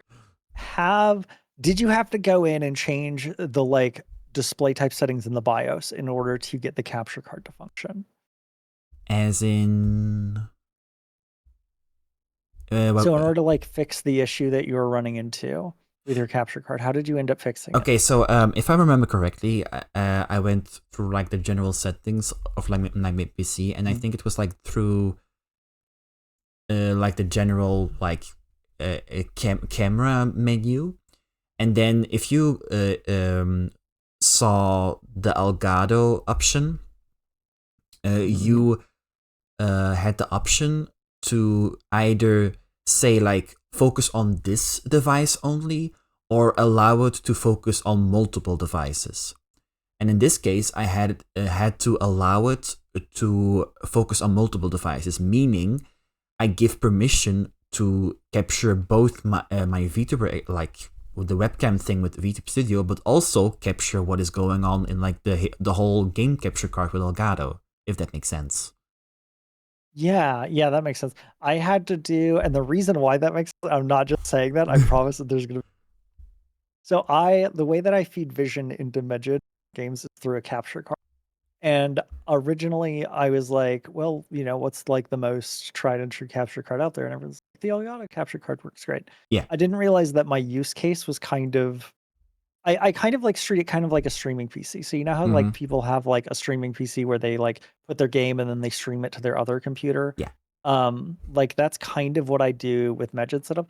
But I had to figure out like so long. I'm like, why is the display not showing up at all? This is so garbage. Like, why do I keep getting like an error out here? Like, how do I like fix it? And there was like 3 settings I had to fix. One of them was the drop downs, and then like I had to change the BIOS, do a few other things on the Linux side to make the color show up correctly. But like there was like an in-depth like procedure to that where I was like, sucks. Yeah. That's one of the technical things if you want to improve, I guess. Yeah, there's a lot more technical things than I thought initially when it came into VTubing. I have like mad respect, like somebody being in a technical field. I just like look at people who like do a bunch of VTubing stuff. I'm like, Man, you've Yeah. learned a lot more than you think to. Like, a Honestly, lot of the yeah. VTuber programs are not well designed. Like, a lot of them are very Yeah. like UI comes last when you're developing a feature, and sometimes that shows on a lot of applications. So like Yeah. some of them are really rough. Some of them are like, you have to drop this plugin in this area, you have to like attach it, change these settings, and then you get this neat little overlay. Yeah. Like something, it's like a 10-step process. You're reading like a PDF on Google Docs. Like, Oh yes. You are very what? What do you mean, Reaper? With very what? Did wait? Still, can you repeat that segment maybe real quick? Because I think maybe you got cut off again. I am very cool. I'm very handsome. I'm a nice fella. I don't remember the words that I Okay. previously said. Anyways. Sorry, you are. No, I'm sorry to have failed you. It's My fine. memory works in gists. Oh no, it's fine. It's fine. I did have a question in mind, not from the list, but wait, what were we talking about I again? think 'Cause- I did say I was very glad that you had similar issues to what I ran into. Yeah. Oh, now so- remember. What I wanted to mention. I will say, because you did say like talked about like the fact that there are people who are like way more knowledge about the whole behind the scenes and technology with VTubing. I will say, from like own what's the word? Own shoot, I don't honor own experience. That's the word. own experience. Yeah, from a yeah, that's well, perspective, but own experience from like also doing the technical stuff. I get that there are. I do have a question though. Because one of the things that I've been like seeing a lot of people, and I do specifically look through those VTubers. VTubers usually do like, okay, if I start streaming or like want to become a VTuber, I have to work with OBS, Stream Elements, and Twitch. Stream Elements, I personally don't use Stream Elements. Instead of that, I looked at another way, because I looked at examples from like IRL streamers, and a lot of people were talking about StreamerBot, if you are familiar with that. But yes, but I was like looking at how more, I guess, approachable, because you did say about like the UI and all that stuff, but I think if I look at like my own experience with using StreamerBot, I do think StreamerBot is more organized, because you do have, it's like one place to really see like, okay, what is not active, or like the commands things or all that stuff, or as of recent, StreamerBot's UI is very nice. It is. It definitely got an upgrade. If I look at like older examples from StreamerBot, yeah. But like, what was I recently did this thing through Discord and StreamerBot, because when it comes to like through Discord, the go live notification, it's may have like a delay depending on like the bot you would use. But there is this thing, if you combine like Discord webhooks and do it with StreamerBot, and I guess in this case OBS, it instantly sends the message whenever you press start streaming in OBS, thanks to StreamerBot basically. Oh, gotcha. Yeah. So because I sometimes get that in some cases it would be like maybe, I don't know, a 5-minute delay for like people in Discord to hear like, oh, my favorite streamer is going live. Like, no, it's instant in this case. Also, funny enough, you can kind of customize the bot. So, I mean, like we talked about with the Disney thing. So in my case, currently Mickey Mouse is telling people whenever I go live. And That's great. And whenever there's a clip, Goofy is gonna be like, "Hey, I have a Goofy clip for you." That's wonderful. There is like, it's insane to me. I don't know, from somebody who like wasn't super into VTubing and then got like really into VTubing. I am like so impressed every single time I see some people's like application chain just to get a Mhm. little silly thing on the screen. They're Exactly. like, oh, there's like a little meme on the screen. You're like, huh, that's fun. And then like you like reveal the backside of it and it's just horrific. It's like cables Uh-huh. everywhere. There's Oh, like yeah. chaos going on. One of the apps isn't like authenticating. You're like, what's going on here?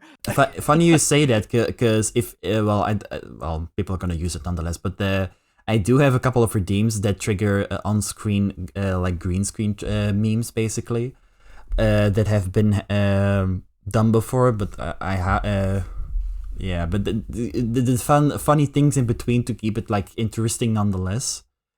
But yeah, let's see. So one of the other questions. Hmm? I have a question really Okay. quick before we jump. I have one question. Do you have what's the most complicated like thing that you have set up that maybe people aren't aware is a pain for you to deliver upon? Okay, that's an interesting one. I can't think of a couple, but I don't know if it's like a more general thing that others have already experienced or whatever. If I have to think of one example, it would be when I first introduced the green screen memes. This was like before I had like the whole affiliates setup, because of course before the whole affiliate setup thing, I wanted to do like already like fun things people can do, and in this case it would be through chat commands.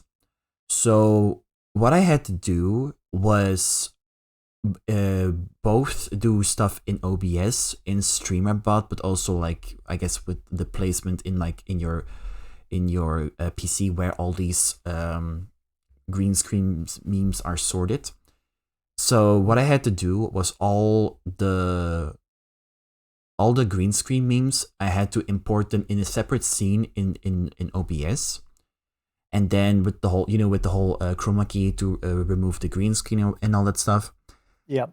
So the technical stuff about it is talk to StreamerBot and tell them, look, if this chat command is triggered, call this, go through this scene in OBS, so this like the green screen scene in OBS, find the video, or in this case, let's say a Shrek meme. Let's say find the meme which is called Shrek, then trigger that, or like in this case, make it visible, and then you have to look at how long this clip is. Like, let's say it's a clip from 5 seconds.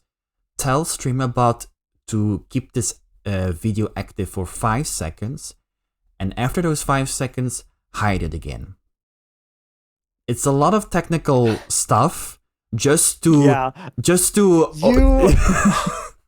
You sound like I sound when I talk about Medja.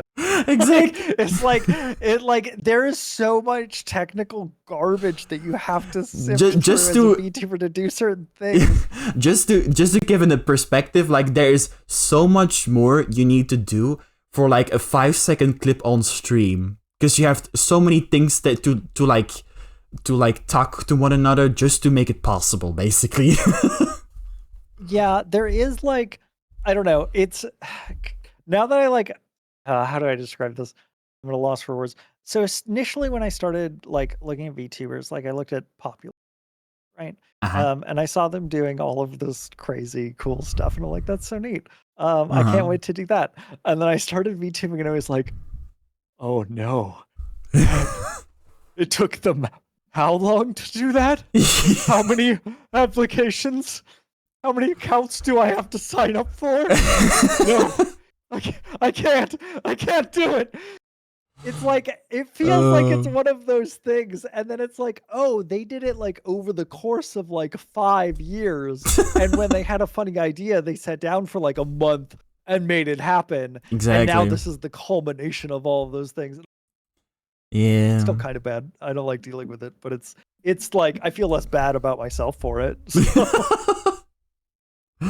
Well, there you go. That's just like some of the examples that but that's the thing. If you want something specific, or like something like where you think like, okay, there must be some sources or like, I don't know, tutorials out there that explain some familiar or like similar effects. Then of course you gotta see like how this is gonna work. Although, of course, there are like times when even though there's like a tutorial or did I watch, but then in this case, I have some specific issues or like things going on that aren't like matching towards the tutorial, so I have to be like more specific and like dig even deeper at this point, and so yeah, it can be complicated sometimes, but yeah, it's worth it at the end. Yeah, there's plenty of YouTube videos and tutorials and multiple people saying the exact same thing, just a different way, Well, that yeah, you could usually get through it. yeah. Really quick, Mhm. I have monster running through my veins into other. Can can we take like a quick 5 minute? Oh yeah, sure. We can take a quick party break. Yeah, I'll just do like Heck yeah. I will just do the be right back scene. But yeah, we'll be back in a couple of minutes, chat. So be right back. Goodbye.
And we are back. Welcome back, everyone.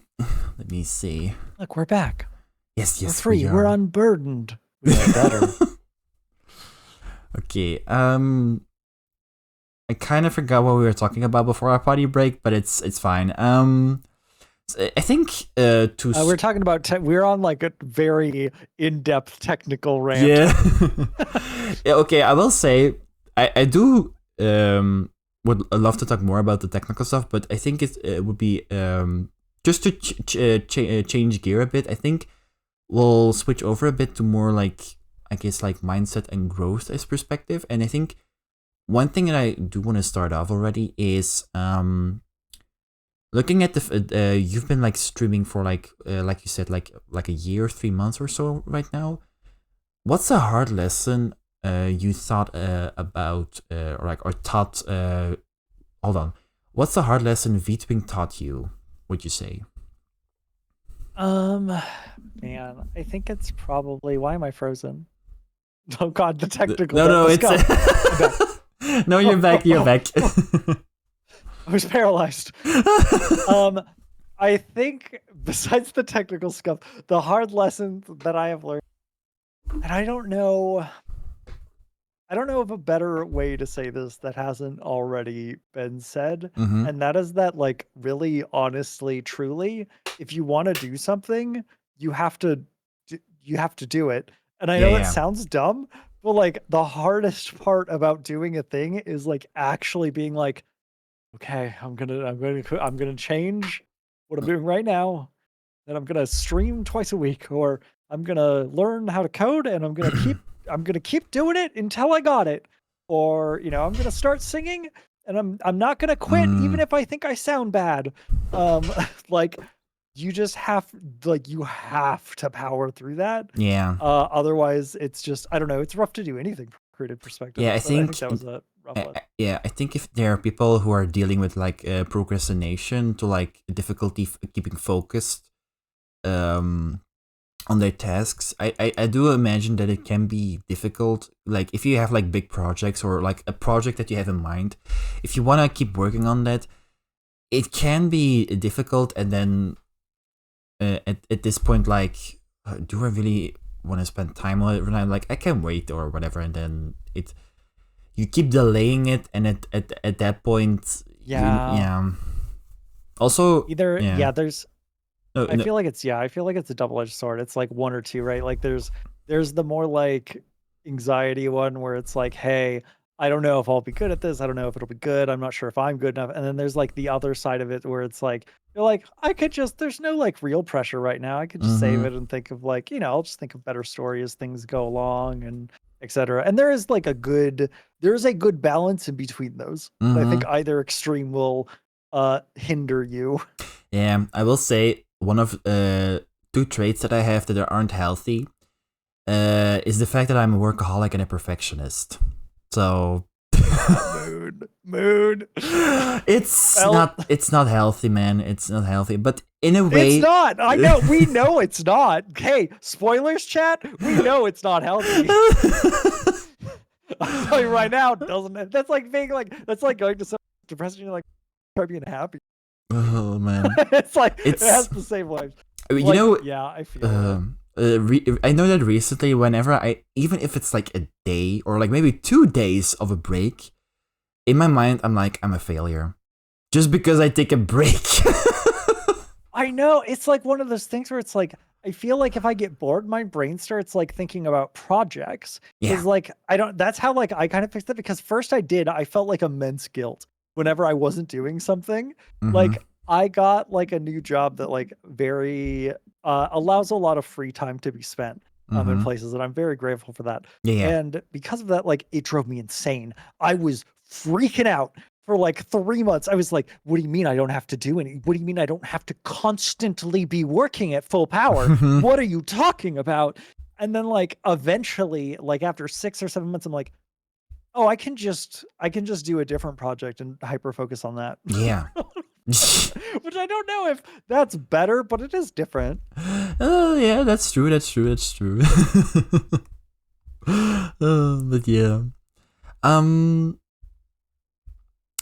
if we go back a bit to what we talked about earlier, the fact that you were like putting out like quite, I guess, random content, like with a little bit like random stuff that I guess is related to Sil.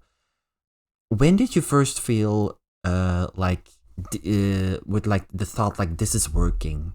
I guess with content or like the things or like activities that you do on stream with Sil, like when would you say that you felt like, okay, this is like a good thing that is like working for me right now? Oh man, do you want? Okay, you want the brutally? I'll give you the. I You have know been what? doing Yeah. that all. Why do I even ask? I haven't. It's not like I was gonna give you a different answer. Okay, so like I feel like everyone is in this space to some regard. I'm sure there are some content creators out there who are like, I'm here. I'm where I want to be, right? They're Yeah. like, I am where I am at. I am nowhere near where I want to be in that journey. Yeah. And I know that like other people, I know that other people look at like some of the stuff that I've done and are like, man, am I doing too little? And like that's like the worst. That's the exact opposite of what I want people to think. I want people to be like, oh, like I can do stuff. Maybe I should just like jump in and do it. Like I want like the more positive version of that, but I also get the like a inherent negative side too, where you're like, what about me? What am I doing? Yeah. And like I feel that way about everyone else too. Like I watch people do like crazy things and I'm like, man, look at that person take care of their community and their channel stuff. And I'm like, I haven't done that. I don't do movie nights. I just work on method. Or I'm like, I know feel what? so related. I feel so related. The thing is, and I do notice that like I do enjoy like going live and like interact with chat and like do games and all that stuff. But I will say most of like the things that I want to produce or like work on do happen most of the time off stream.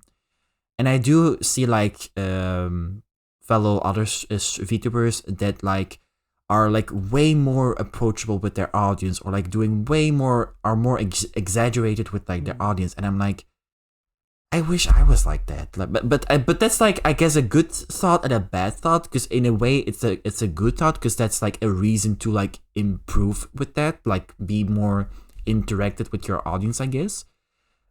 But yeah, that's kind of where I'm at right now, I would say. I feel that too, and maybe there's a lot of parallel being perfectionist that like kind of draw from these, but like there.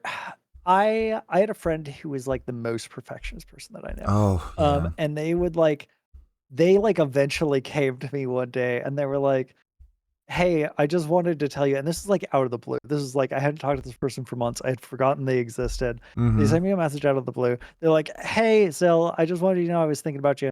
By the way, you don't have to beat yourself up to do work. They're like, I can actually just do work and be nice to myself at the same time. And I'm like, why are you lying to me? and then I closed the text and I forgot about it for like years. And then I like came back and I'm like, wait, hold on. Wait, you actually don't. You actually don't have to beat yourself up. My bad. You know what? I was wrong the whole time. Oh, yes. Oh man. Okay. There's some to that. I think I mean like I there's still like another question that I have for you. Like, is there anything that you upon on like other people like engaging? You kind of briefly touched it on it, but I'm curious if there's like, is there anything in particular where you're like specifically makes you feel bad? Like you're like, I wish I could do more of this, or like yeah. Okay, so there is something, but I know fully well why that is. So let me explain. Okay. One of the things that I genuinely would love to have in the future is to have an active chat. And by an active chat, I mean that I literally have to scroll back once in a while to just see like, oh, what did this person say? Like it's active in a good reason. Not to be like, not to say like it's like just in 5 seconds my message is gone. Like, no, not that active, but like active enough to keep talking, basically. And the thing is, I know fully well that I have to grow to that point, because like, okay, I might have like a small base already, or like a small community already that like that there are in fact already like people who want to interact with me, which I mean I appreciate you guys nonetheless. But I know fully well that it's in a sense way too soon to already imagine that, but we can work towards that. So Yeah, that's kind of where I am right now. I agree with that. And I feel like there's some, what's a way to put this that doesn't sound really sad? There's there are some dreams that are blocked behind like engagement. And that's not to say like not like any sort of like hard barriers or anything, Nee. but like sometimes like I'll be like playing games and sometimes I'll be like, I put a poll out if anyone's actually gonna like respond to it. Yeah. Um and I know that like there is engagement that like the VTuber needs to do to their community Exactly. as well. It's not like a Yeah. one way or a two, like it's a two-way street, not like a one-way street, right? Mhm. And there's like a lot of like building of that like pattern too, Mhm. because like people just need to be aware like it's okay to like chat here, it's okay to like hang out. Yeah. I know that like some people are like, well, what if I'm like bugging during the game or like during a cutscene? Like I don't want to be rude. Mhm. So like there's some of that too. And there are some streams, I think that what makes it really hard too is there's like some streams where like people don't pay attention to chat when they game and turn it off and then like they just Yeah. game and that's what they want to do. And there's not a problem with that. Mhm. And then there's other chats that like engagement and it's very hard for the like participants and the viewers to like know unless you just like are like engage with me right now. Like that's it for today. This was really fun though. Catch you yes, soon. yes. Catch you all soon. Yeah, Bye, yeah, everyone. Cyber. Thank you for stopping by Thanks for hanging nonetheless. out. Yeah, yeah. Okay. So hear me out. You mentioned a couple of times with like your, I guess, the mental struggles when it comes to questioning if you're doing something good or bad. But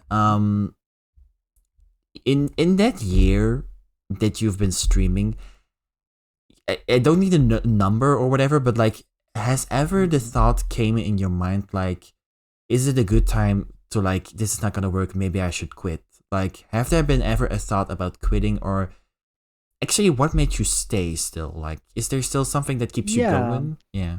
So like I know a lot of VTubers quit early or they In the don't first they year, like yeah. don't do it within the first year, or they'll like do it like really sporadically. Like they won't stick to a schedule for it. Yeah. Or like that sort of thing. And I think I'm going to give you like a two-part answer here. Is like one, there's a reason why you probably took a break. Maybe life is very stressful, or maybe you needed to spend more time focusing on a different part of self or etc. before you Yeah. like dedicate to something new.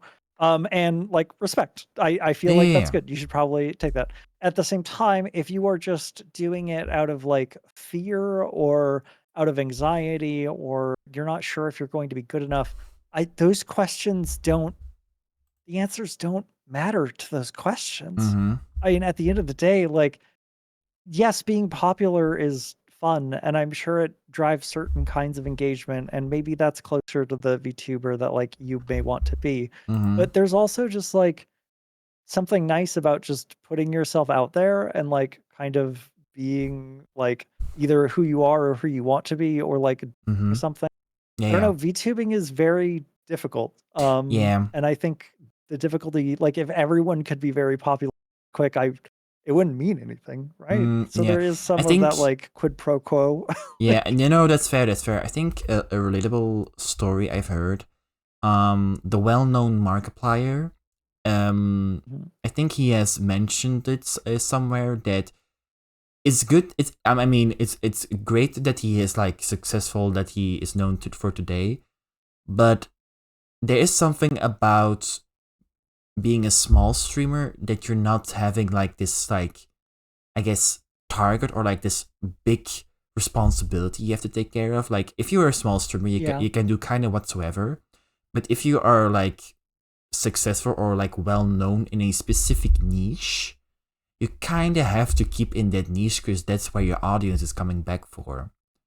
So yeah, I think VTubing is like I that applies to like all content creation, I think, right? Like when you go to like a cooking, and what we mean by this for people who haven't done like as in-depth like social media research is like if you go to somebody's channel, chances are it's either going to be it's all funny stuff, or it's all like research stuff, or it's all cooking, or it's all like maybe like a review of a video style sort of thing, like a commentary sort of deal. But it's all of that same type of content. Yeah. And there's a reason for that consistency. But I will argue that, at least as far as I know, VTubers have to be some of the most varied individual channels that still succeed out there. Yeah. And like that's one of the things that drew me to the VTuber community. Like, one, it's mostly singing and then like regular Yeah. stuff. I think, and that's not to say that like you Yeah. have to sing to be a VTuber. no, at no, all. no, no, no. But like, yeah, there's like stuff like that where it's like very common combos, and then there's like techie stuff that gets mixed in, or other things, and like you can really do like a lot of stuff in that little tiny bubble on live streams and still have modern success with. No, that's true. That's true. That's true. But yeah, that's good to hear. That's good to hear. Let me see. So long story short, just do it. Just do it. Just get in there and do it. Whatever. Just go become a VTuber. Live your dreams. Stop sleeping on it. There's no reason. Exactly. You're gonna have to practice anyways. You're okay. gonna have to hit that live button the first time and miss. Okay. I have something to discuss about this, about the segment of just going live. The thing is, whenever, you know, when we talked earlier about like there are like tutorials most likely from VTubers, and that basically talk about the same thing but just like in a different way of saying it, I guess.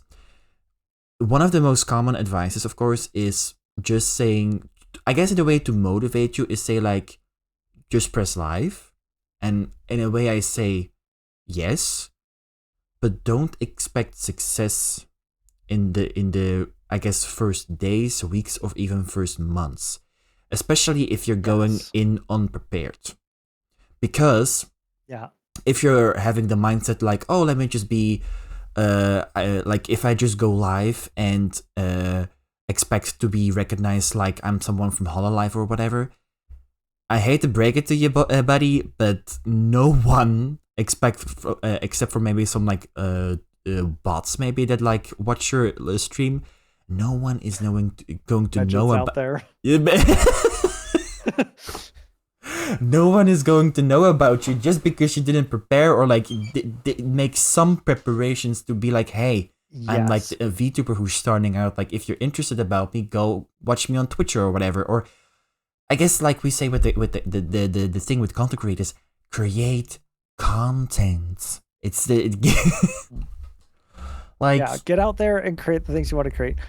There's like, man, this is like such a good topic because I feel so struggling about it. Yeah. Like, there is like, do your research and like figure things out too. There is like, it's not all gloom and doom out there. Like, there is a rhyme and things. Like, you know, maybe you're not good at reading things out loud and you stutter a little bit, or etc. Or maybe you need to get a better mic eventually. Or like, maybe you want to change. Maybe you thought you wanted to do like a game show thing and like chill late night vibe and reads. Like, it could change it across the entire form of it. And part of that discovery process starts with hitting go live. If you don't do that, you're gonna have that like one, you know, like when your hair like an awkward length when you have short hair and long hair, awful. You have to go through that phase in VTubing or in content creation in general in order to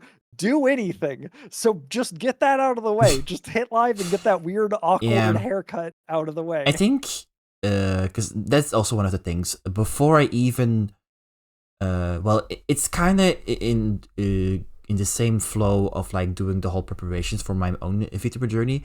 The way I used to do it was like, do the general, basically look up general VTuber advice, kind of compare the videos, like, is there something that one person is talking more about, or like putting out extra advice and all that stuff. We all know our good friend Zikus is like known for his. I was gonna wait. I was waiting for Zikos to come up this whole time. We've been like kind of dancing around the circle of Zikos content for like literally the last 2.5 hours.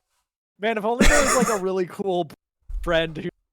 You know, there's like, someone in the. I don't know if he's still lurking or in the chat, but there is someone in our friend group who happens to be a VTuber who is well known for his VTuber education and who is a partner with Elgato even. Yeah, hold on. I'm just gonna send them a DM and tell them we're talking. I think you know. I think you know. Unless we give him a shout out in chat, but the thing is, but that's also the thing. Like, I know very few people in my friend circle that are like that focused or that known about when it comes to VTuber educational. So of course I talk so much about Zikos because he's like one of the few people that I know who is like really invested in this like topic basically. But have I been summoned yet? You have been summoned. Yes, it works. Zikos arrived. We were talking about how like all of the things we were talking about in stream. We're like, man, this is like really close to Zikos content. If only there was a blue bird friend here to plug their channel. Go check out Zikos. They talk about everything that we're talking about. They have extremely good and fair and more points videos that I think are hardly expressed in other videos, and I appreciate their content for that. I think that's the rare find in Zikos' channel. Yeah. But yeah, that's one of the things. When it comes to research, I do know Zikos definitely popped out a lot. I think the two creators, when it comes to coming back to learn or like get VTuber advice from, it's definitely Zikos, and another creator was I don't know if people in chat know her, Mari Yume. I don't know if that name. I've heard the name before. Zikos says I have little context, but thank you. So the context is that we are like talking about stream tips a lot during this interview. Yes.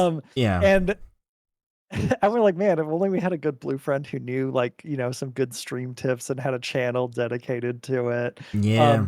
And yes. And like Zikos, I'm gonna admit something to you right now. Don't let me live this down. When I met you, I did not know that you were as prolific as you were. I was like, oh, this guy's pretty cool. Yeah, Zikos is chill.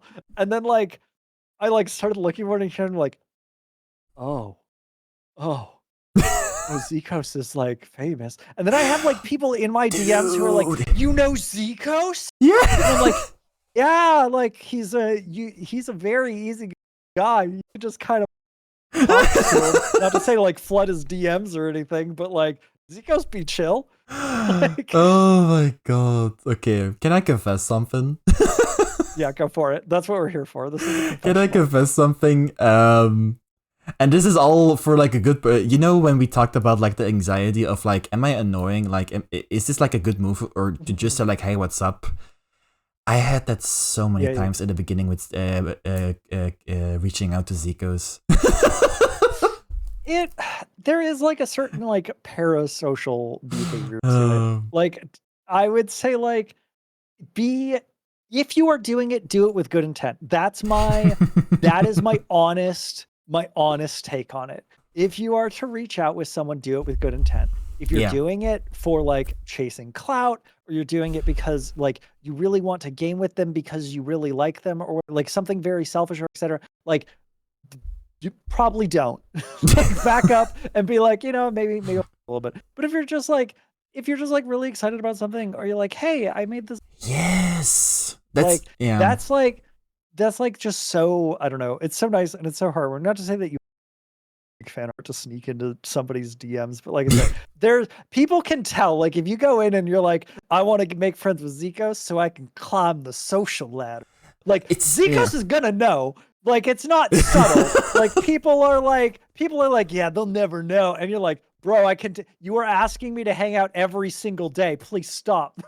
No, I think to see it, because now that you mentioned it, I do want to see it kind of in a general way, because you know the general topic of let's say reaching out for someone to collab with them, not necessarily to game with them, or like in this case a podcast. I do really understand that, I guess, people who are more known as like a smaller streamer, they have like the intention to like reach out to like, let's say, a bigger streamer or like someone who has been like around the block for a couple of years, you know. But just I guess the fact that they have like a bigger status than you instantly have kind of that fear inside you, like, what's even the point? Like why would they reach out to me? Notice me, or you're like, exactly. It's I guess it's that natural thought, like, even though they're in a way more successful than you, doesn't mean you can be like a great person to like interact with or whatever, you know. Hey Ollie, did you know our friend Seacoast just recently released a short that goes over exactly this?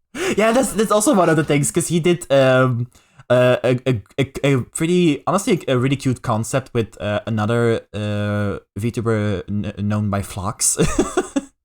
But yeah, they did this, like, I guess, voiceover concept where they specifically talked about this like short with like the best way to approach when it comes to like how to properly ask someone to collaborate with. Idea. Like Flux idea, there you go.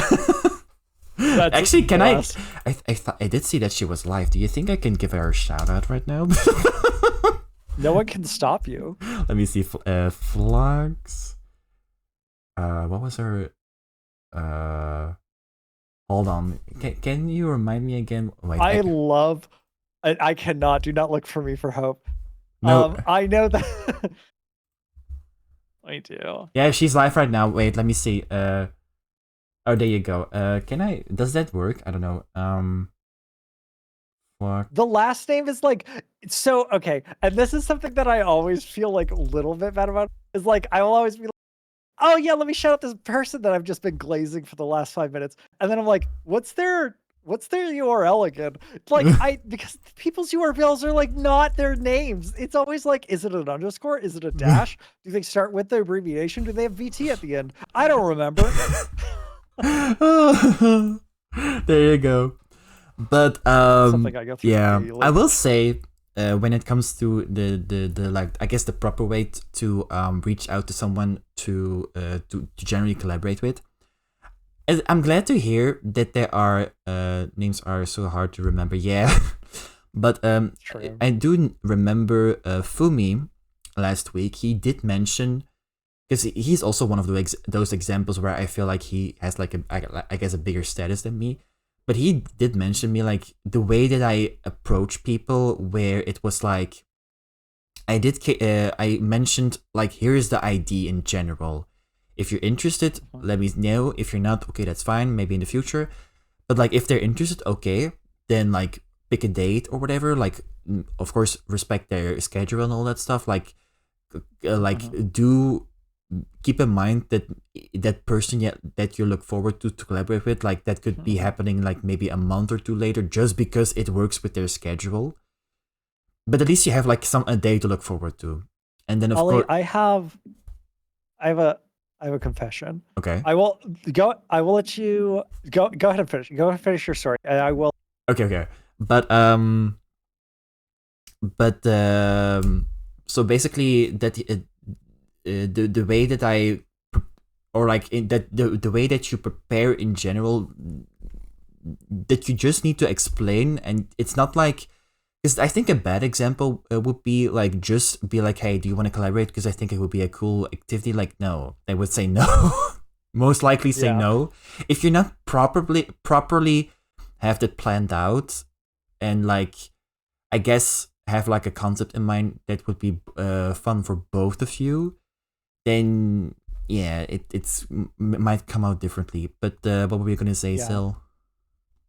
I was going to say, I don't know if you know this, Ollie, but I think out of every single VTuber that I have ever met, I think you give off the least ill intent of anyone, as like I don't know how to better describe this, and I'm sure Chad agrees, but there is no one who I would trust more to come in with good faith to an interaction for a collab than you. Really? I don't know what you can take that however you want, but like I know that like you will. I've frozen again. I am locked up. You're speechless again. I'm. No, you know why? I know many reasons why, but yes, tell me. No, I think one of the reasons why that's one of the things where I talked about earlier with like how to properly reach out to someone to collaborate. I'm not saying I have experienced this myself, but hearing that from people or like seeing examples that there are people out there who are, I guess, quote unquote, just bad. They're just bad. Yeah, like some things are. There's no sugar. Some people do really, really messed up stuff. Yeah, but that's also. But I think the mindset that I had with this is like, remind yourself why you want to collaborate with these people. Like, you actually want to build this connection with them. Like, you know, I've seen examples.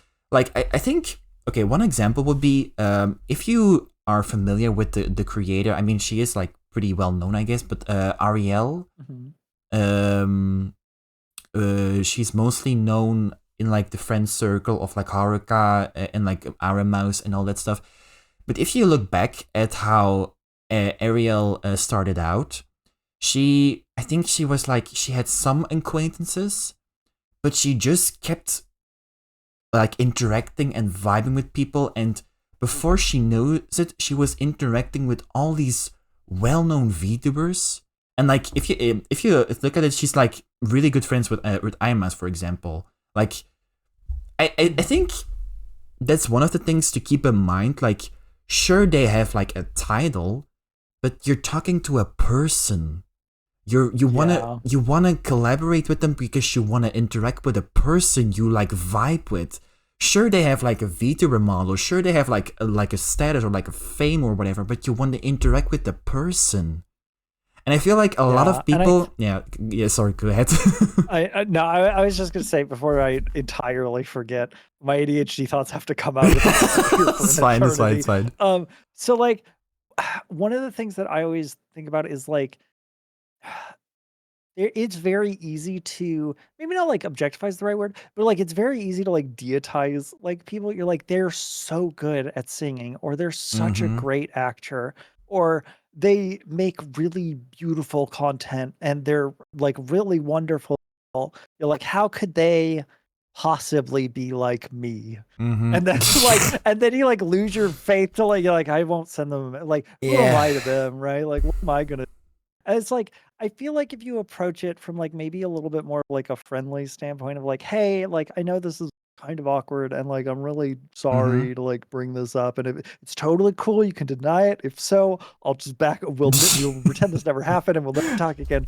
Like, would it be cool if like do like maybe just like a little 30 seconds, maybe like a 30-second just gaming session, and then we'll see if we, you know, if we're cool, and then I'm cool. Oh God, send. But yeah, kind of like Zico says, the key is to build a relationship. Exactly. Like, the way I also look at it, the fact that like, I get it's been like, if we look at, or if I have to look at like from the day that I actually got into the VTubing, I would say it's almost a year already. Like, I remember it was like last year, like June 2025, that I first started with like the sketching and all the planning for like the whole branding with Ollie. And of course, it was like those first 2 months, it was mostly working on the sketching and also do like the research to generally get into that world of VTubing and like get familiar with, I guess, terms or like the way to handle things. And then, like I said earlier, with like from like September, I remember I started with like, I created the Twitch channel, and it was like finding people. I will say, I know we talk about Zikos a lot, but I will say there was someone before that, before I like got really interacted with Zikos and like created the relationship that I have with him now. But there was someone in advance that I wanted to interact with, and like I will say I did like gave it a shot, especially in Discord, to like talk to them and all that stuff. but I had a feeling that it wasn't really gonna work in a way. Because I think, not necessarily again with the status, but also just like I guess their interest and also the way they are in general. Because I don't know if that makes sense. Yeah, there's different vibes. They're different there's like vibes, different vibes that exactly. like different VTubers have. And Yeah. like sometimes you're like, that vibe's not me. Or like, I don't want to have to do this vibe forever. It's kind of like when you have you make like a little like quirky inside joke or you trip over your words Yeah. and your friends make fun of you for it for 2 years. Mhm. Like, Yeah. there's like a certain level of like, you're like, I respect this person as a creator and I think they're really cool and I like their content. But also Yeah. it's not the vibe that like I'm trying to produce. And there's like a little like a like, man, I wish things were different, but they're not. I'm like, you're still cool. I still like you. Also, I'm gonna be over here in my own corner doing my weird stuff. Yeah, exactly. But I mean, I appreciate that you guys see that there is someone in your friend group that they have no trouble like interacting to and like in this case collaborate with. I'm glad that they succeeded in that, of course. But Yeah. I have a question. So did you start with like a VTuber community? Like, did you already have like no other got in space or like? That's a hard one. I think the general thing you would do is join the Discord communities from like in this case the bigger streamers, just to get like maybe some interactions. I would say in this case I didn't have like that much luck. Like I think most people that I would like reach out to or like they reach out to me are like from like the, I guess, or like quote unquote smaller communities that I'm active in right now. And like the bigger communities, like I didn't really see it. So Yeah. I think wait, can you repeat the question again? Because I lost my train of thoughts again. No. You're still on the right track. So essentially, I was just curious, like when you started YouTubing, if you had other YouTuber friends like in the space that like you could like when you entered, you had like other VTubers. No. Okay. Like so ask for tips before. No, yeah. So it's kind of like I said already. It was generally with that first interaction when Zikus was doing that like community or like playing peak with like audience.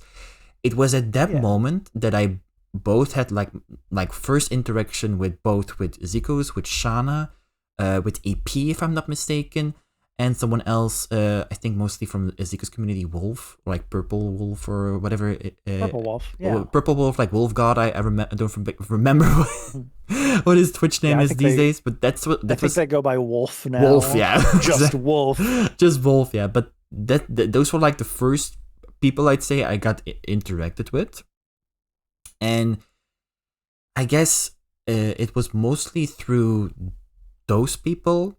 Well, of course, it also was all about like the general vibe or like the general vibe that we both had. That of course you get more interacting with. Like I think definitely. Shauna mentioned. Shauna, yeah, I think definitely. Shauna has been summoned. Yeah, Shauna has been mentioned, yes, but I think definitely. Actually, that's a good example. Because also it was for Shauna. Like a first interaction when we did like that first interaction with Zico's subathon in September with Peak. That was like the first. I was skipped it. Oh, it's all good. But no, I would say that's like the first experience that I had like interacting with other VTubers. Because before that, it was like I said with the other creator before Zico's, it was just like chatting in their Twitch chat mostly. Or in this case, had like a couple attempts on Discord DMs. Although that's also one of the things that I really struggle with is like come up with topics to talk about or like keep the conversation going. I hate this. So I have advice on this, and it is the dumbest thing ever. First of all, one, I know Shauna probably adored that story because I don't remember how it got talking, but like I will just like bring up ADHD thoughts with people randomly, and then I get on like random tangents, which I feel like maybe won't work for everyone, but that's a good way to initiate a conversation. So like Shauna has mentioned before, they like I really like the like Shauna does like big group collabs and stuff is like she really likes seeing other people like make Yeah. connections and stuff. So like I'm sure like they are very happy about that. Mhm. That being said, in addition, so like there's a lot to unravel. Where do I start? At the very beginning, preferably. So there is also like we were mentioning like before, like more famous like VTubers and stuff, Yeah. like just kind of like sometimes you will see people like pop out fully spawned. Mhm. Like what I mean by that is like they'll go live as everything will be on point. Their stuff looks immaculate. They have like hundreds of followers already, Yeah. and nothing else has like happened. But like it's difficult to see behind the scenes of like, oh, this person was in the VTuber community for years, highly active, doing a bunch of stuff, like doing all this crazy junk. And then they like, they come out fully formed and Yeah. why didn't I do what's wrong with me? And you're like, no, it's fine, it's fine. They're just better, but like in a different way. It's okay. Exactly. Yeah. But yeah, there you go. I guess to come back to your question, I would say it was generally around that time that I guess the snowball was like keep growing. I guess that would like it was through those people that like the interactions kept growing, and then through with like a family tree with like the separate branches or whatever. It's kind of like that. Like the tree kept growing in different perspectives, but like the main piece kept growing in a way. It's kind of like a Greek family tree, which is to say extremely messy. I'm talking about the gods, not not anything else. The Greek gods family tree is crazy. Also, Shauna, how do you deal with scuff cell? Oh, good question. No. We've talked for a long time about scuff. I don't want to go back to the technical troubleshooting minds. I'll answer it in like brief. I deal with it with a grain of salt. It's kind of like the same way you'd kind of view like a natural disaster. Like there's some preventative maintenance that you can do and you should do. But at some point you just have to realize that like stuff is just going to not be good. And if you are a perfectionist, that is probably the hardest advice to swallow. Is like you just have to be okay. You have to be like, it's gonna happen sometimes, and I'm going to have to be okay with it. Yeah. So like, I don't know, if like my model froze up multiple times during the stream, right? Like, and I made a joke about it immediately. I called out the elephant in the room and immediately drew it. I'm like, hey, I know it's happening, you know it's happening. Let's just get through it together until I unfreeze. Like, I feel like that's probably the best way to handle it. Just like you're gonna run into scuff. It's gonna suck. Everyone's gonna feel bad about it. Just at least have fun with it. I don't know why you would. Like, yeah.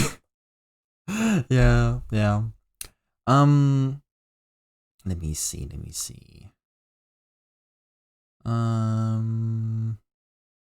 Oh, this is an interesting question that I like to ask everyone. Considering we all have our own, I guess, desires and future plans we want to create either on our own platform or with like others in collaboration.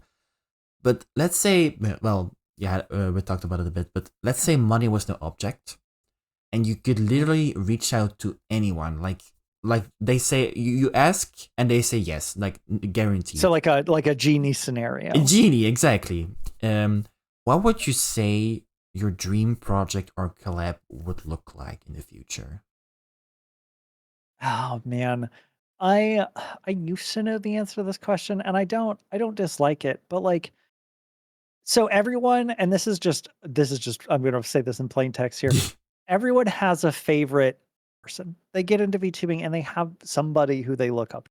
There's somebody whose content they like. Maybe if you're a VTuber, it might not even be a VTuber. But like everyone enjoys content. Okay. Yes. No, I was gonna say there was like a small cutout in between, but go on. No. if it happens again, let me know, and I'll just disable all of my mic filters, and you'll have to hear every fan in the You think background. it's the filters? I'm like almost 100% certain it could be Discord shenanigans, but like, You know if what? I just do Maybe this, you know we'll what? see. Maybe for like experiencing already. Let's see if the turning off the filters maybe if removes the cut off. Okay, I can tell that it is a problem. We'll see if this this should be okay. So yeah. Back to like, everyone has somebody that they look. Yeah, to someone to Everyone look forward to. have- Up to, yeah. Yeah, like you have somebody that you have. Like, this has been really informative. I don't think the filtering Is it helps. doing it again? Okay, hold on. 5. Just give me. This is how I handle technical stuff. Okay. Do you guys want to hear like the funniest joke in the world? Yeah.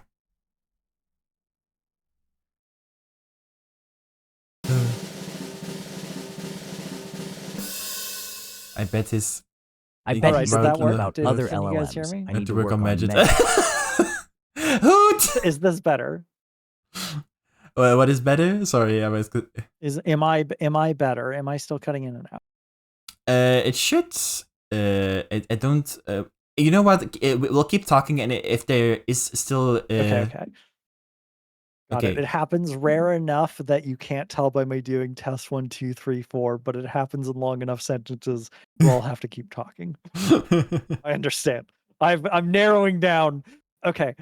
So everyone has a VTuber that they look up to. Everyone has like a YouTuber that they idolize or like they enjoy the content of, right? Yeah. And I think low key, like everyone has the dream of meeting that person. Why wouldn't you? Like if you look up to this person and then you also become a content creator, you're like, how crazy would it be if we did a collab? I don't think anybody Yes. has not had that thought. Yeah. I think that's just like a natural human progression of thought. It's natural. So like, yeah.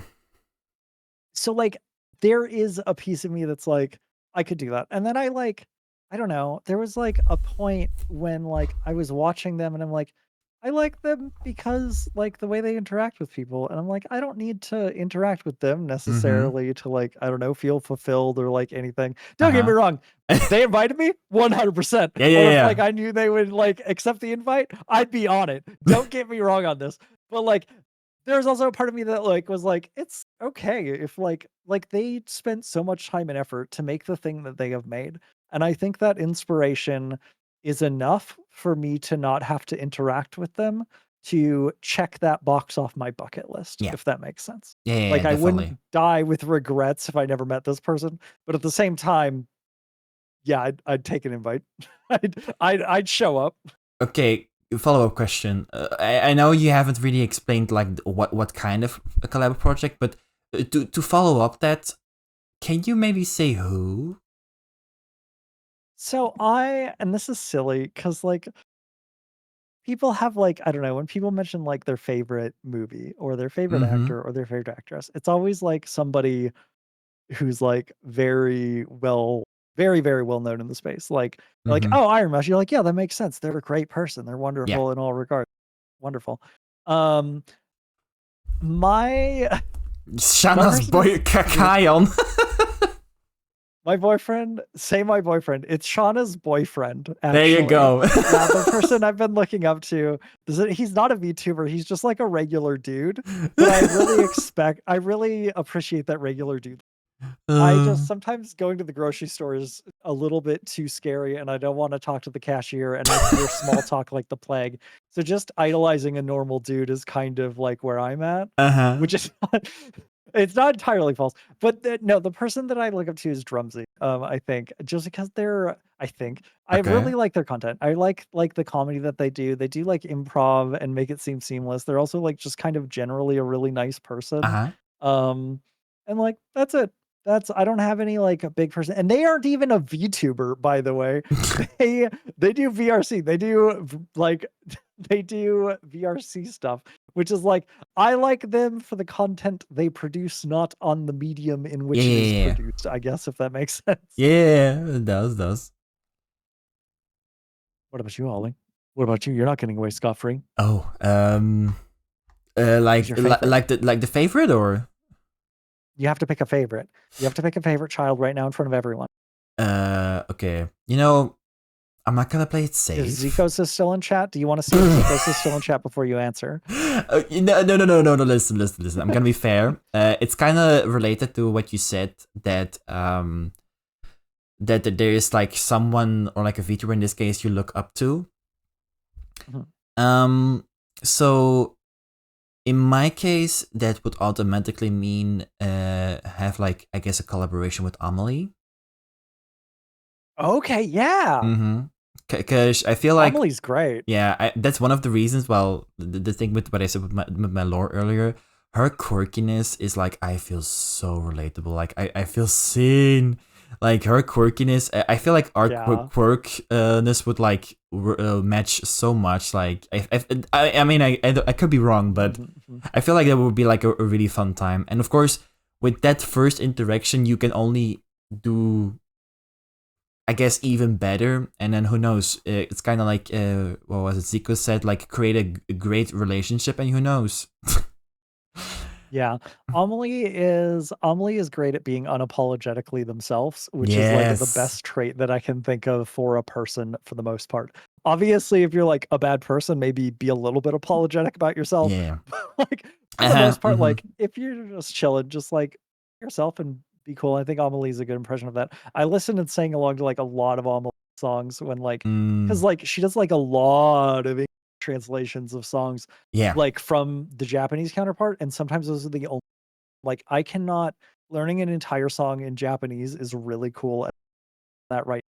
But like I doing that just as like a casual thing to do is very so I Yeah. appreciate the translation in English. I'm like, oh, I can just like really easily put this in the car. Yeah. Amelie's great. Yeah. So let me see. So what was I gonna say? Speaking of her, the music that she's been like producing, I think Mhm. one song in particular that I like keep coming back to. I know it's from her OG album when she like debuted, but like her song "Villain Vibes," collaboration with Mori from Hololive, if I'm not mistaken. Like I would say that's like a song I go back to all the time. Much like names, I suck with song names. I know them by lyrics. Let No, me that's just fine. listen. That's fine. But if you like if you ever had like would like listen to it, then yeah. This music video rocks. I'm watching it right now. Sorry. I'm in it. I'm in the center of it. The Okay. visuals are so cool. God, this is what I love about and this is the hard part is like I'm like, yeah, it's fine to like not be a popular VTuber, and it Mm-hmm. is fine. But there's also a part of it's like, look how cool this is. Look how sick Yes. look how neat these visuals are. Who wouldn't want to do this? It's like Yes. there is like a certain part where you're like, this is so cool. Exactly. Speaking of those visuals, because that was one of the questions. I mean, I should have asked earlier. When we were talking about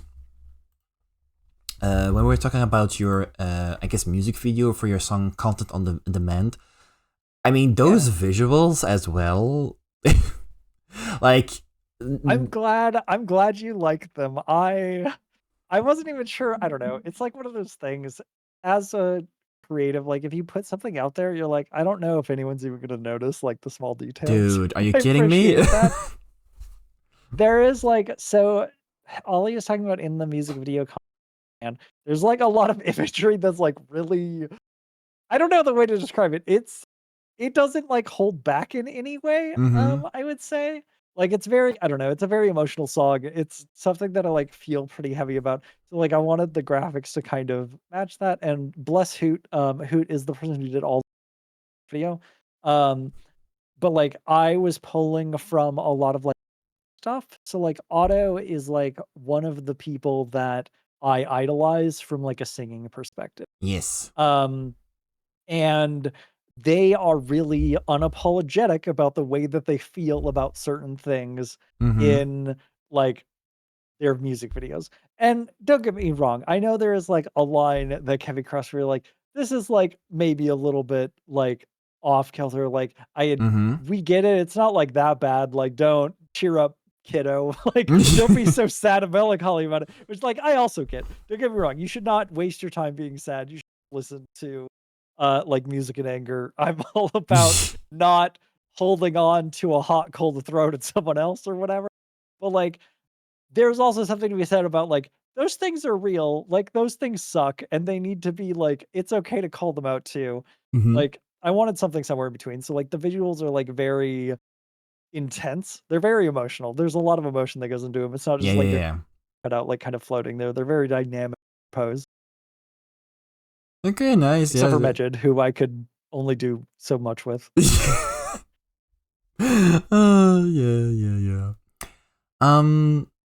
Let me see.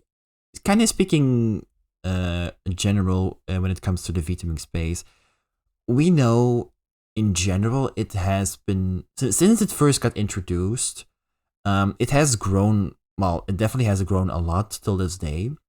But if you would like look towards the future, let's say 5 years from now, where do you think VTubing will be in 5 years?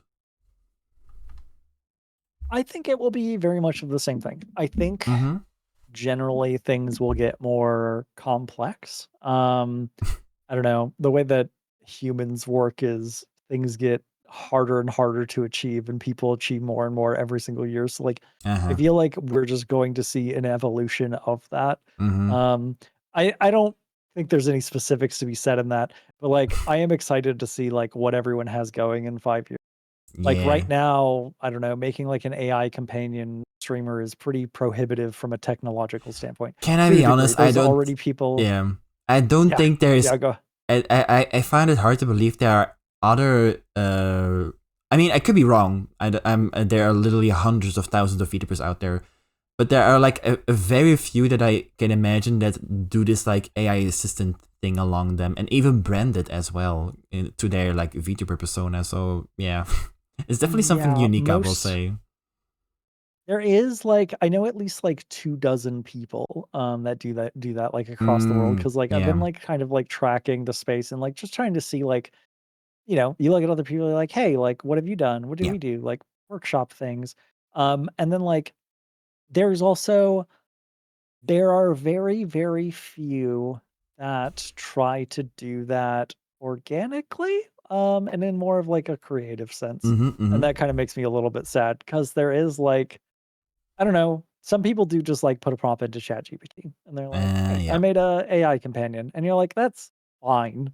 You're like, Mm-hmm. that's sure. If that's what you want, that's fine. But like it would be like buying a cool painting and then showing your friend like, "Hey, look, I bought a cool painting." And they're like, "Wow, that's a really nice painting. You Yeah. have good taste in art."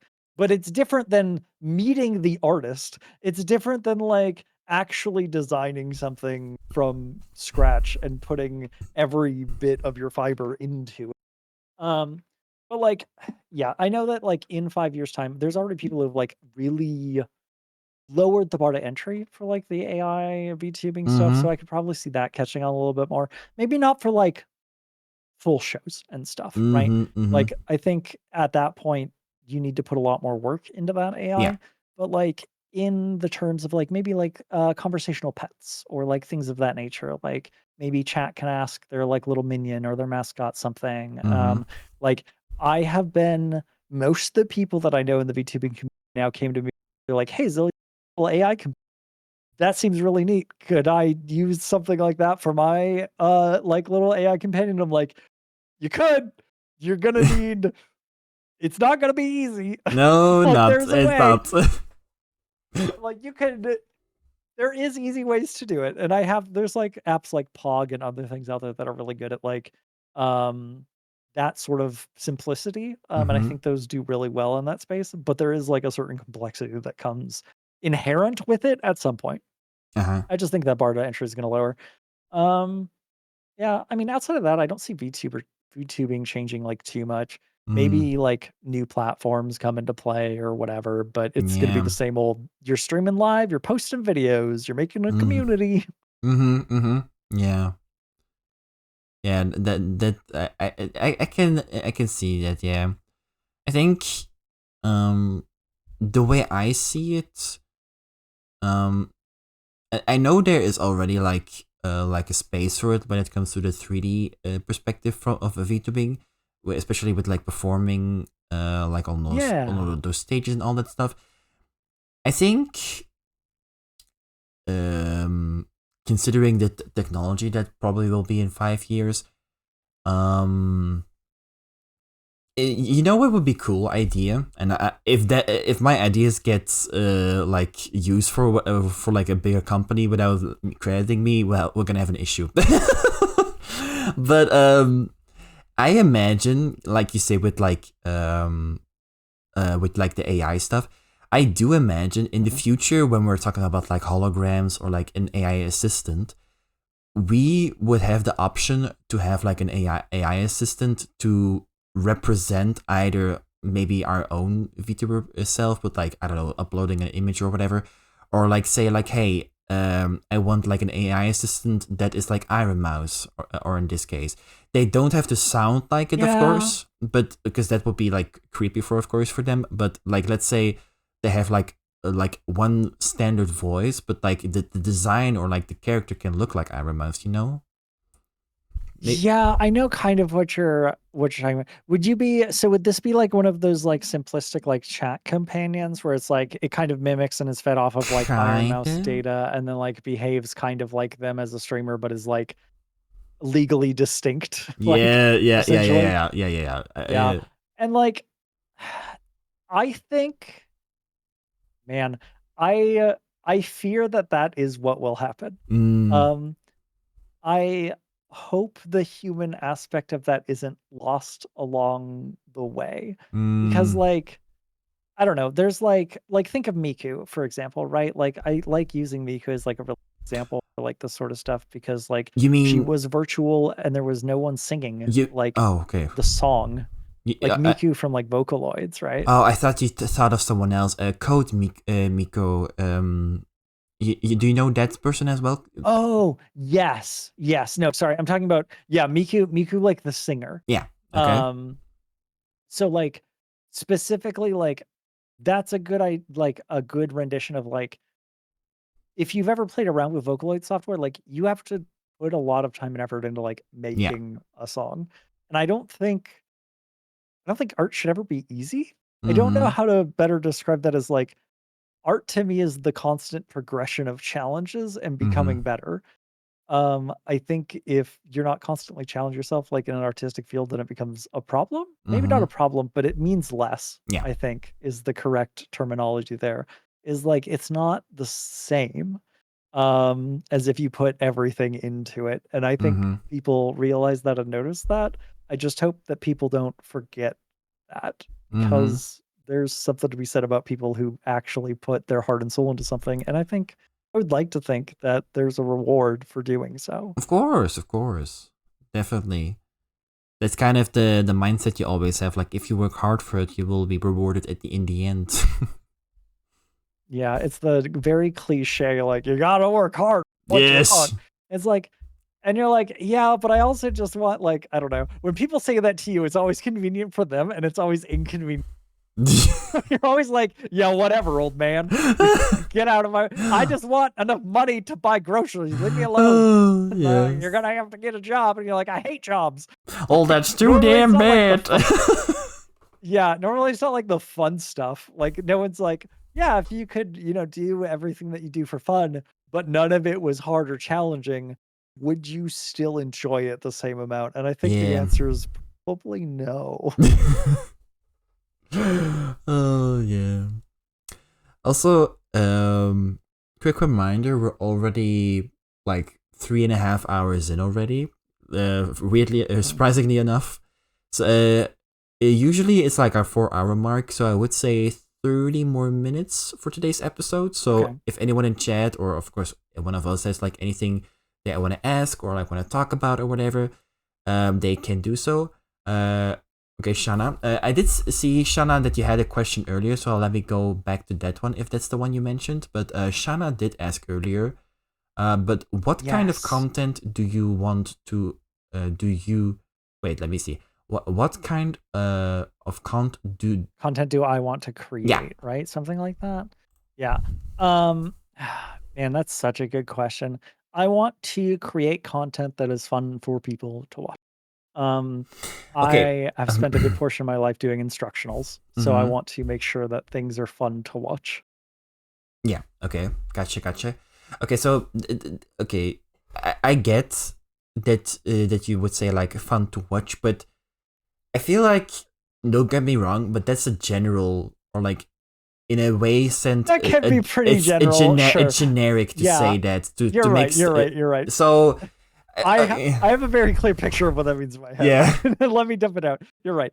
So essentially, like I something that like makes somebody forget that they're having a bad day is what I mean. Okay. Yeah. And I think to me that means delivering something with a slight comedic effect and making people not feel bad for the small little dumb stuff that people do.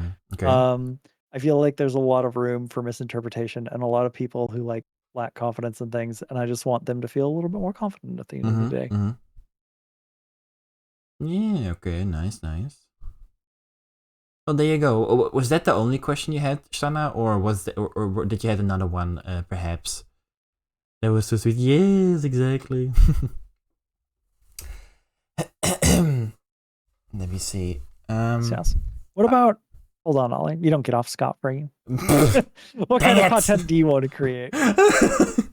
Okay, so I'm kind of two-sided on this one because right now I would say I have my general content going on, with like the personality traits, or like in this case like the inside joke with my community.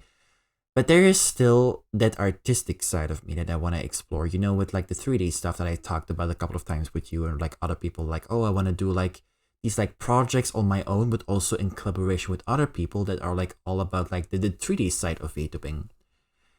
And of course, I want to do like the whole separate channel, with the algorithm stuff and all that stuff. But it's hard to say which kind of content like I'd love to make. Like I would say the content that I'm producing right now is definitely something that I want to keep producing, but I am unfortunately not the type of streamer that has like all other people to rely on when it comes to like management team. So it's not that I have a problem with managing the two types of content. It's just that I can't promise to be consistent with both of them at the same time. Like there will be times there, like maybe half a year for me to produce like one, like a next episode for like how this like project in 3D continues, because I'm already focusing on so many other things, and not to mention that things can keep adding and that like keep interrupting and all that stuff. So I think that's a good point, because like okay, so like when I watch my favorite streamers, when I think about it, it doesn't really matter to me what they're doing. Like I kind of just want to watch them behave in different scenarios, like if we're being honest. Like it's interesting me to watch them like play a game and then play like, I don't know, tic-tac-toe, and then like I just used another game as a reference, but you get the idea. Like I'm playing what if, or try not to laugh challenges, or that sort of thing. Like I feel like, and I feel like if we inverse that, like if I don't know, if I feel like I don't care what I'm watching my VTuber do in a particular scenario, then why should I put so much onus on making sure to like lock in a very specific category, if that makes sense? That does. Also, Shana asks, like, would you consider 3D art for 2D models, like backgrounds or specific? Okay, yeah. So to be honest, that is one of the concept or like project ideas that I had in mind when it comes to doing 3D projects with other VTubers involved.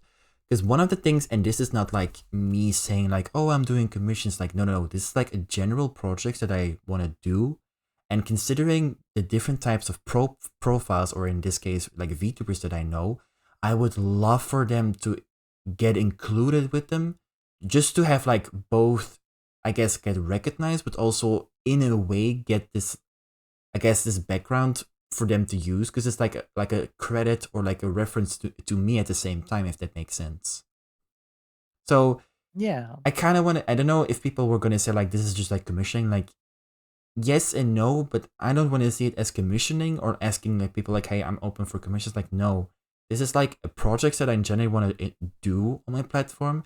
And of course, this is not like, I'm not gonna be like random people like, hey, do you want to be involved? Like, no, it's gonna be really selective people, just because I know these people, where I know like, okay, this can be a good person, but I also know they will make good use of, like, if I happen to make like a scene for them, like, or like a background for them, I know that they're gonna be like a person that like will get good use of that, you know? Yeah. That makes sense. So it's kind of like the Do a surprise mindset. project for some people. So do a surprise project for some people sometimes, that will be an exposure to, yeah, kind of, true. yeah. It's exactly, yeah. Yeah.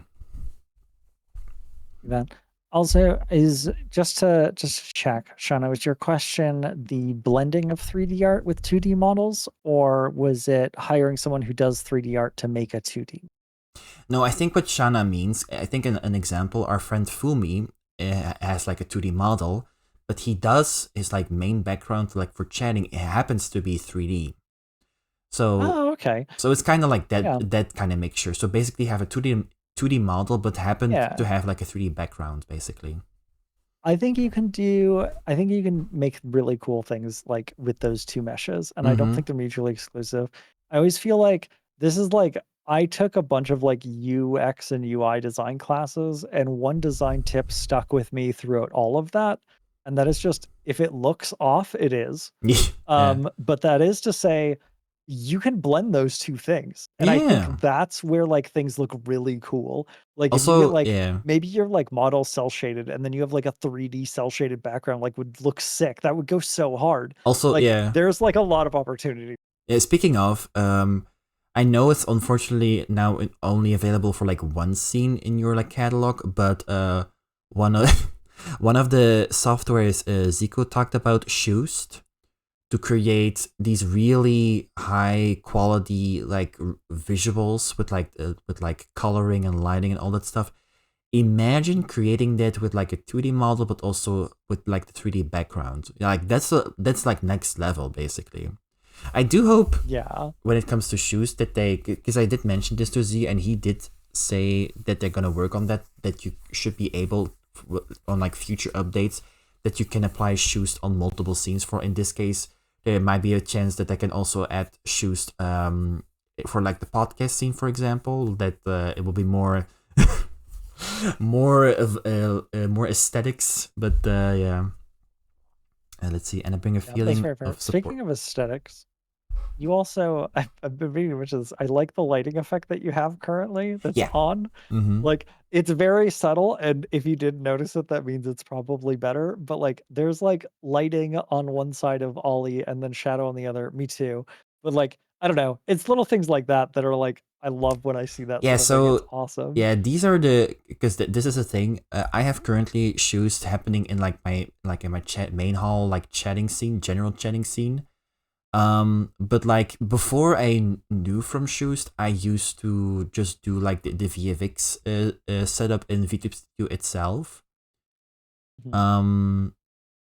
But then I heard like, oh, like shoes is like better for your CPU and all that stuff. Like, okay, yeah, fair. And then I'm like, you know what?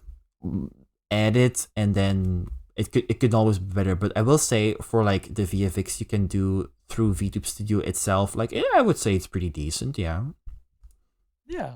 There's a lot of like interesting things in there that I think people could make more use of and they don't.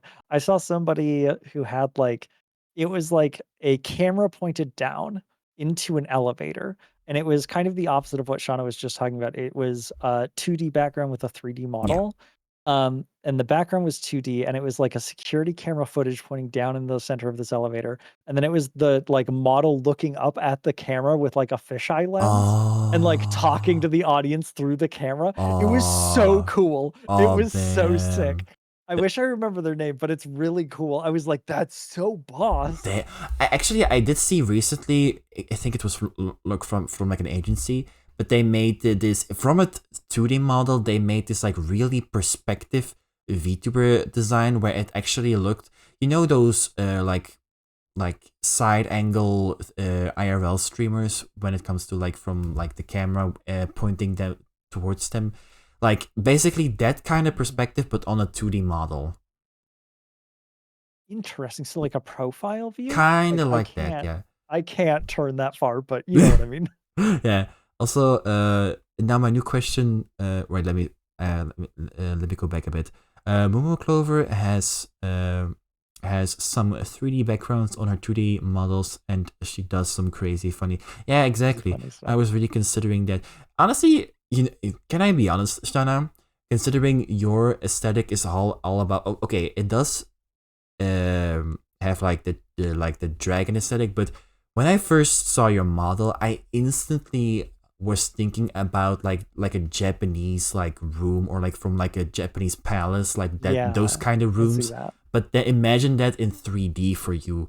I think that will be so cool for you, for your profile, I think, Shana. But you know, that's just an idea. I get a new background Japanese. Ooh, exciting! Can't wait to see it. But yeah, so your question. Now my new question. So they are getting a Japanese style Yeah. background. That's great. Let me see. Now my new question for both of you. As a child, what did you hope to become in the future, and which childhood memory means the most to you? Ooh, okay. We're getting deep. We're getting deep. We're getting deep. You want to go first, Ollie? I can go first. Yeah, I have I'll mine go. on point. Okay, I'll go first. Oh. What did you hope to become in the future as a child?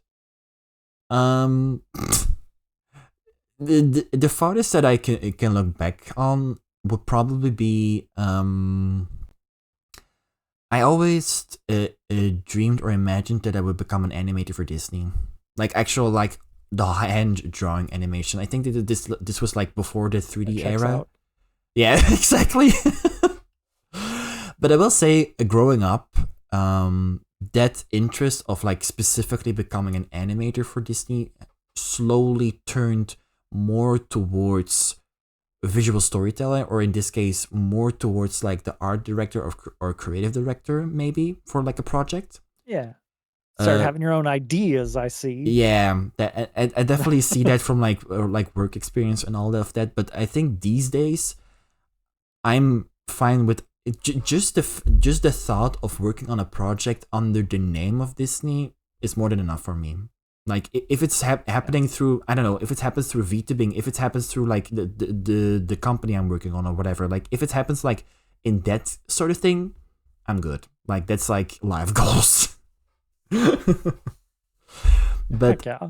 But let me see. And which childhood memory means the most to you? God. I think.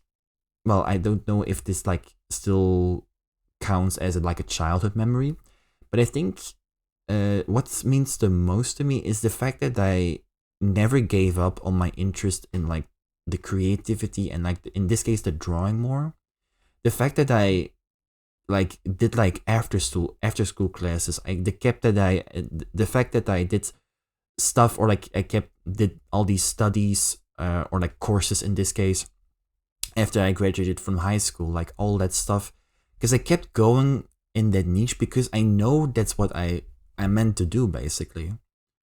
So the fact that I still kept going despite the obstacles that go through life, even right now, like the fact that I still find a way to express my passion, and in this case right now through VTubing, I'm glad that I still kept on to that. Mm-hmm. I would say, yeah.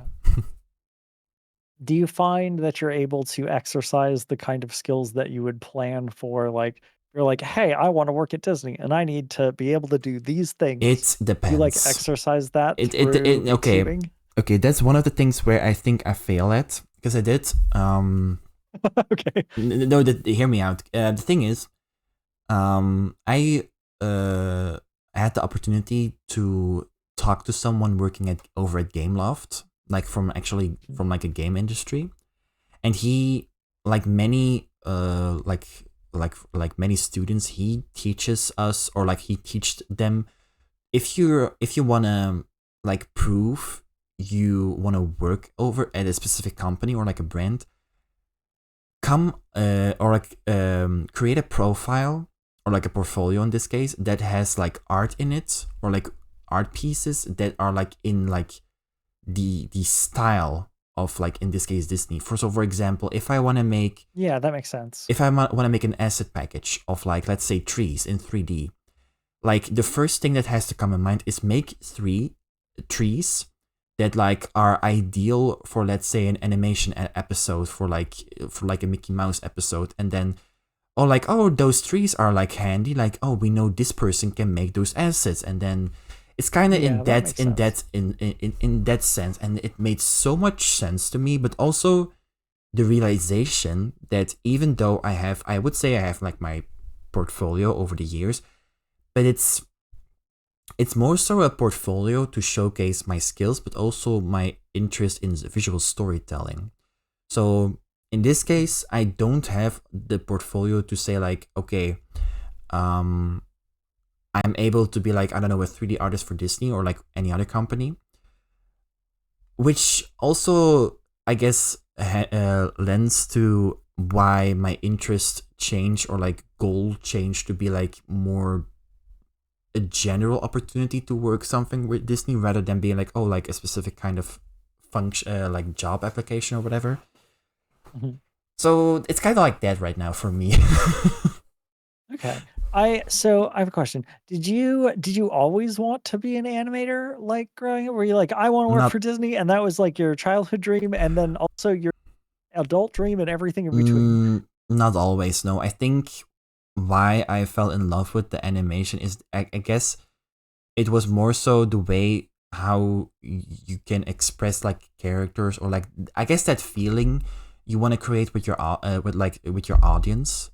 And I think that's also one of the things that I have like a general interest in visual storytelling, because what I love doing, and I hope that I can do that in occasions with like VTubing itself, is create content, or like stuff, I guess you could call it, that creates the right emotions for like people to come back to. And like it's kind of like that thing that we've talked about before, like give a reason to come back to your content, because like in this case, like I guess in my case, the VTube stuff, like, oh, on Ollie Dandelion, the blowing joke, like that funny attitude, like that kind of stuff, because like they know they have someone funny to like come back to, because they know like, oh, this person is gonna be funny in my case, because it's kind of like that. You should contain multitude. That reminds me of a very short tangent. I see. When I grow up, I want to be a Star Pussycat Dolls song is now in my that makes why it was is now in my mind. Yes, precisely. And then you followed your dream, even you followed your childhood dream. If it's not the exact path, it's still exactly. That is nice. Yeah, it seems like you were very like. It seems like you kind of had that idea in the works, or at least like adjacent to it the whole time, which I think is great. Yeah. There is like, I don't know, some of the most fun I've had is storyboarding. Like for my lore videos, so much more fun than I thought it would be. I'd be like making stories sick. Yeah. I also have a tangent to run off on, but I will wait for you to be finished with your story. No, okay, I will say one more thing, and then it's all up to you. But okay. I think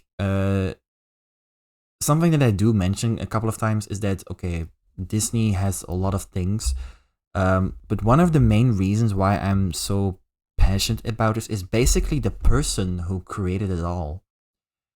Because when I got more into like the history or like actually the mind of or being in the eyes of the man who created it all, aka Walt Disney, Mhm. I was like I fell so in love with the thought of someone, just a human being, who happens to have such a big passion for like their, I guess, their talent, and they actually did something with that.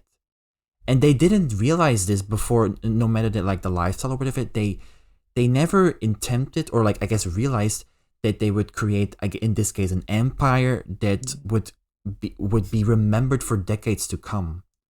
And there's something so motivating about that for I guess all of us to have something in our minds Yeah. to keep you going, because you never know what will happen. You never know what kind of opportunities come up. I think that's okay. So I'm sorry, I keep yapping, but to come back to, I guess, for Ezekiel in this case, he's been streaming for 5 years, and I don't know if he realizes it. He realizes it right now, but in those 5 years right now, he is a partner with a well-known brand when it comes to like streaming devices, which seems pretty big to me. Oh, yeah. Yeah. AKA What Elgato. stream? Oh, sick! I did not know they like took an interest. But That's crazy. But that's the thing. No matter the struggles, you never know what will happen if you keep going. Like, who knows what will happen with Ali? Who knows what will happen for you, Sil, or like any other one? Just because you keep going.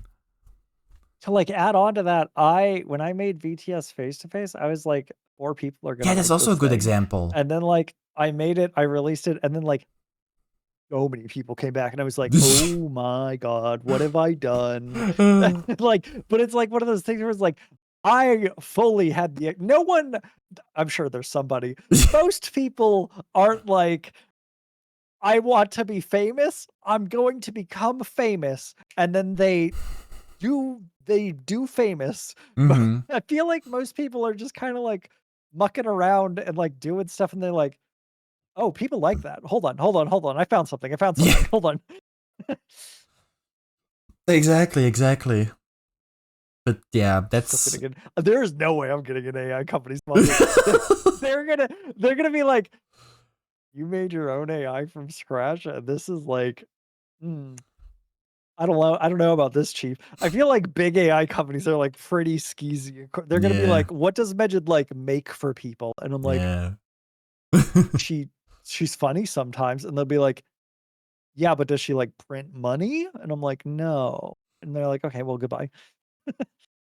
Okay, so still, I did my end. So back to, I think the question in general was, if you go back a little bit, Shana's question was the childhood. Yeah.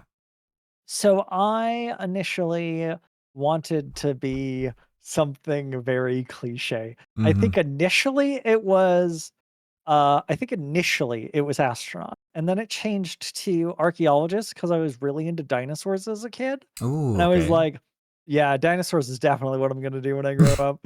And then I grew up and I was like, oh, they just like spend hours surveying a location and then brushing dust off of a rock. I'm like, this is less romanticized than I thought it was. And then Zill had no dreams. Zill's only dream got sad. It was, I want to have enough money to not have to worry about things. Mm-hmm. And then Zill worked for an evil corporation and sold his soul to the devil. And then Zill quit, and Zill has regained his consciousness. Yeah.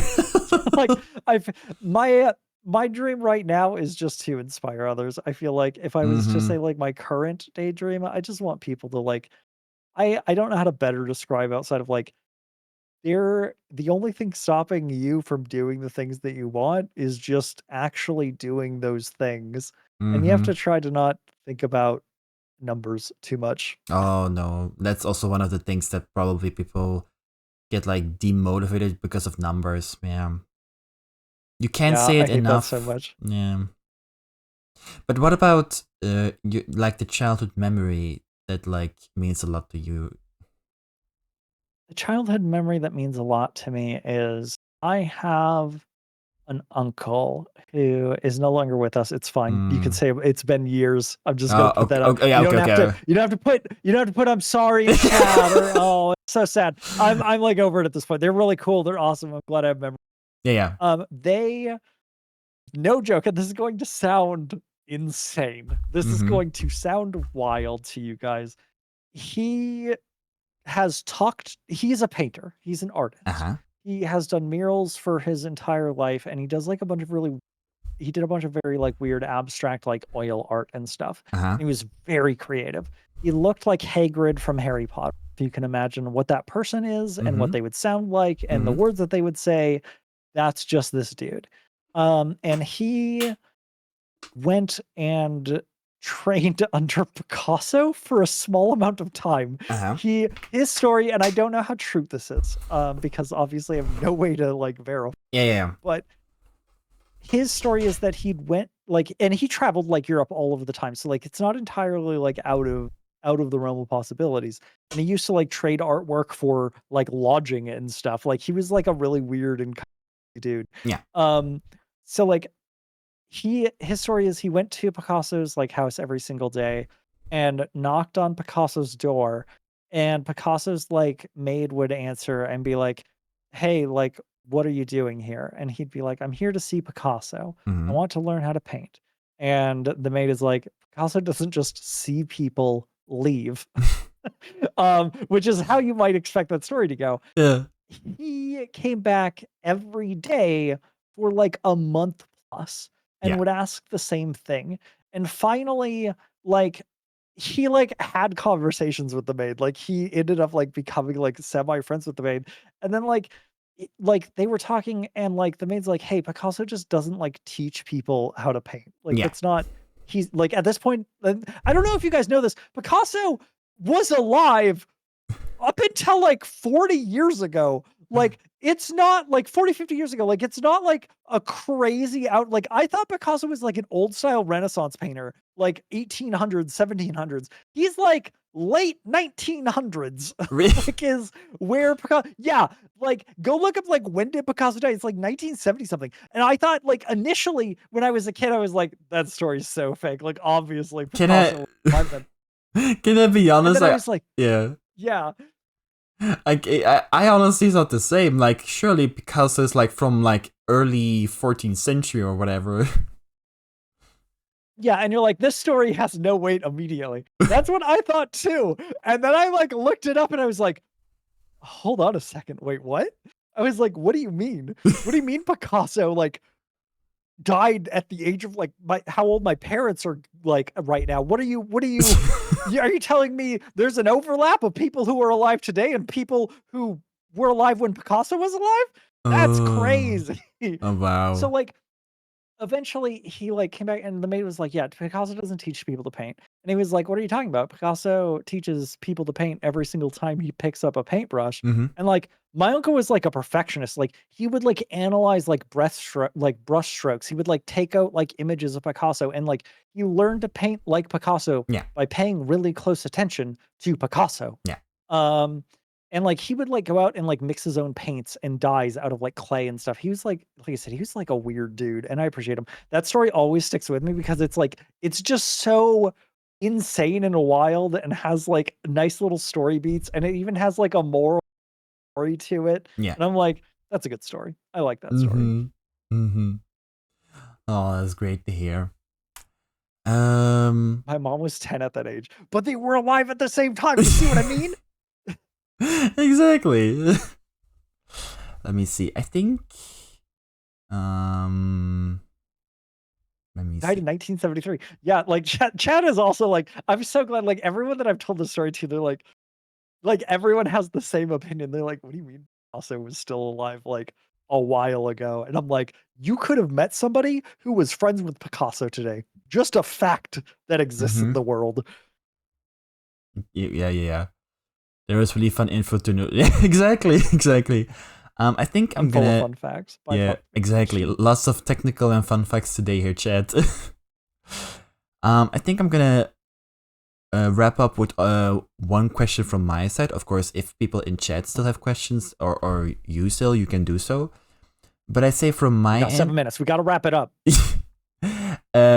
I would say from my end, my final question would be: what advice would you give to someone who is deciding to start VTubing, let's say tomorrow?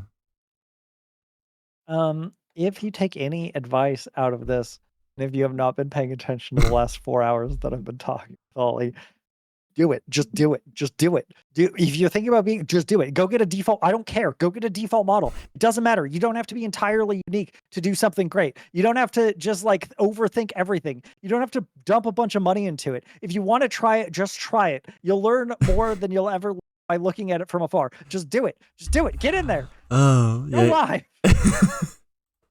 Those are indeed facts. Just go live. I would say definitely go live, but I guess depending on why you want to do it, I would say do reasonable amount of research first, because like we mentioned before, don't expect recognition or like quote unquote fame in like the first 3 weeks or whatever. Yeah. Do the reasonable amount of research first before you go live. Yeah, but that's still. Let me.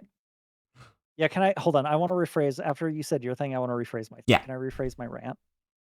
Okay, just go live. Just go live. But also, don't get discouraged. It's okay.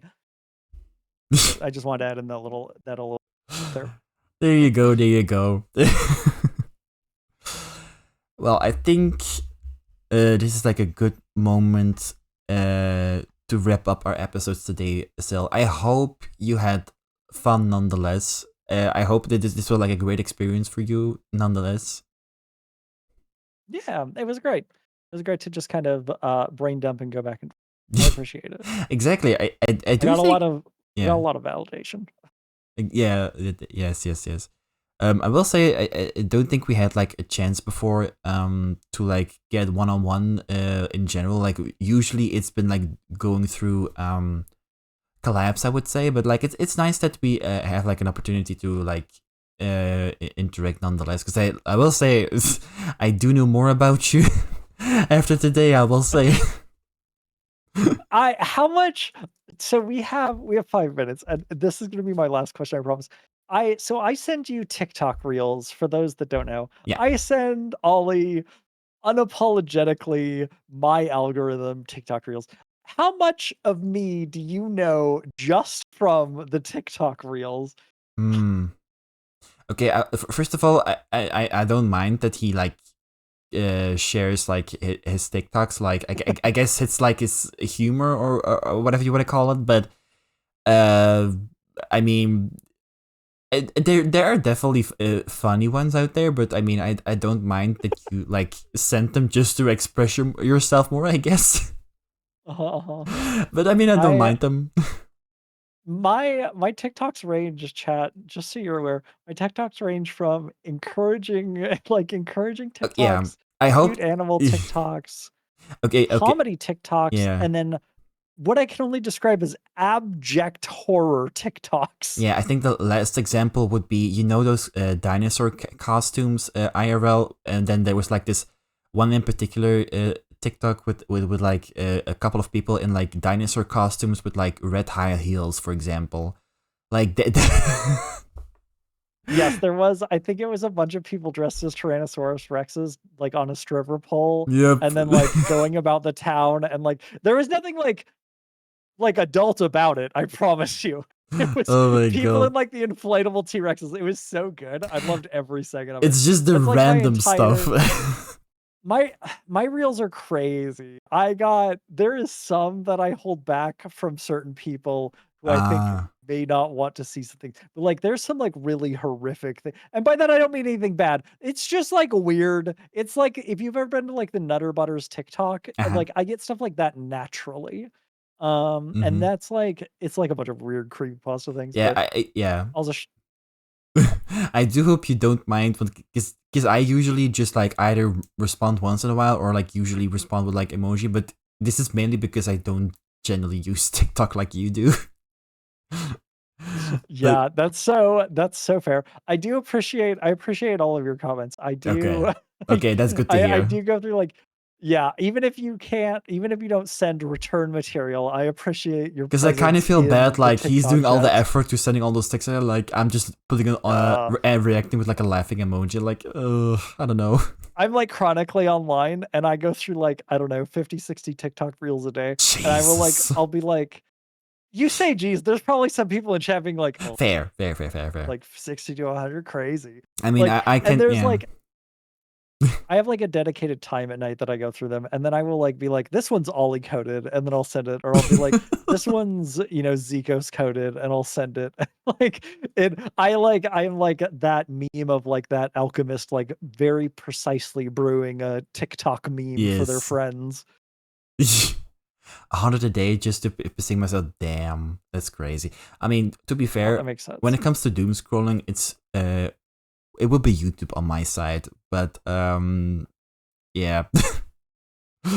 Yeah, I think scrolling on TikTok is one of the best things that you can do as a restroom activity.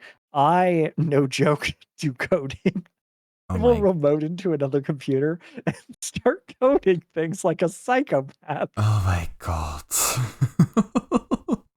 I think that's a good note. I think that's a good note, Tanda. I don't want to. We're almost at time. Yeah, I think it's a good moment to wrap up. But yes, okay. In the meantime, of course, again, last questions are now. Let me go back because I don't know if through the Google form, because I did close it a while back because I assumed most of the questions were happening through Twitch chat. But if there are maybe some questions still submitted, okay. No, okay, that's good. Quick Q&A rapid fire. Yeah. Let me see. While there are possible questions still maybe being sent, I'm gonna see blue or green. Turquoise. There's blue on me. Yeah, and I have none of them, so I would say in between. So turquoise for me. Up's pretty cool. Down is a little bit more complicated. I like down Up or in down? like caves. Monday or cool. Friday? Up flying is cool. Monday sucks. Nobody likes Monday. No. What was that even Friday a question? any day. Let's see. Let me see. Who are we gonna rate? That's a good question. Let's first see who's still alive. You know what's like not just live. Who is alive? Alive. To be correction, who is still alive? Okay, so let me see. I do see Left or right? I'm a righty, but I appreciate the lefts. I feel like left is the more unique direction to go. I would say right because it's the right decision. You got me there. Hard to argue with that. Ollie, I'm gonna be honest. You have big left-hand energy. Do I? You do. I don't know how to explain it to you, but you do have big left-hand. Okay, well, okay. I thank you, I guess. How do we go back from? I don't get what How do we go back? How do we recover? What do we do? Ollie, who are we rating? Oh, right, the rating. I'm just checking. So, Ludien, Berindingo. I mean, Flox is still alive. We did mention about her earlier, so I don't know if we did. We could give a live example. They could give a live example. We're not going to do anything. They're going to be themselves. But the thing is, I rated her yesterday already, so I don't know if if it would be. I do kind of want to switch it up. From time to time. So let me see. Okay. Who haven't you rated? Who's somebody who you haven't rated in a very? Do what feels right for you, Ollie. You know what? Shana knows this one from like when we did like the Dinkum collab during the weekend.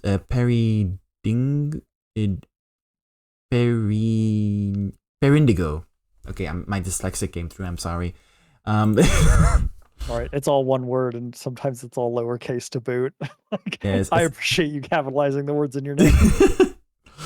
I think we're gonna rate Perindio. Yes, okay, we're gonna rate her today. Parindio. Yes, Let's okay. go check out Parindio. Yes, let me just quickly. Bye, thanks everyone. Oh, let me just quickly. I'll chat. Goodbye, everyone. Yes. Okay. See you Okay. later. I'll stay on call with Sil just to properly say goodbye. But I'm gonna end stream here, and we're gonna rate Perindigo or Indio. They said they missed a letter. Did you copy and paste it, or did you find the real Parindio? No, Shana says Perindio, but on Twitch is Perindigo. So she misspelled. Perindigo. Perindigo, exactly. But yes, thank you so much, guys, for stopping by. I think tomorrow I'm gonna see and post. Of course, if you're not part of the Discord or yet or whatever, I'm gonna post the schedule nonetheless. But yeah, I hope you guys enjoyed today's episode nonetheless, and I see you guys on the next one. See ya. Goodbye. Goodbye.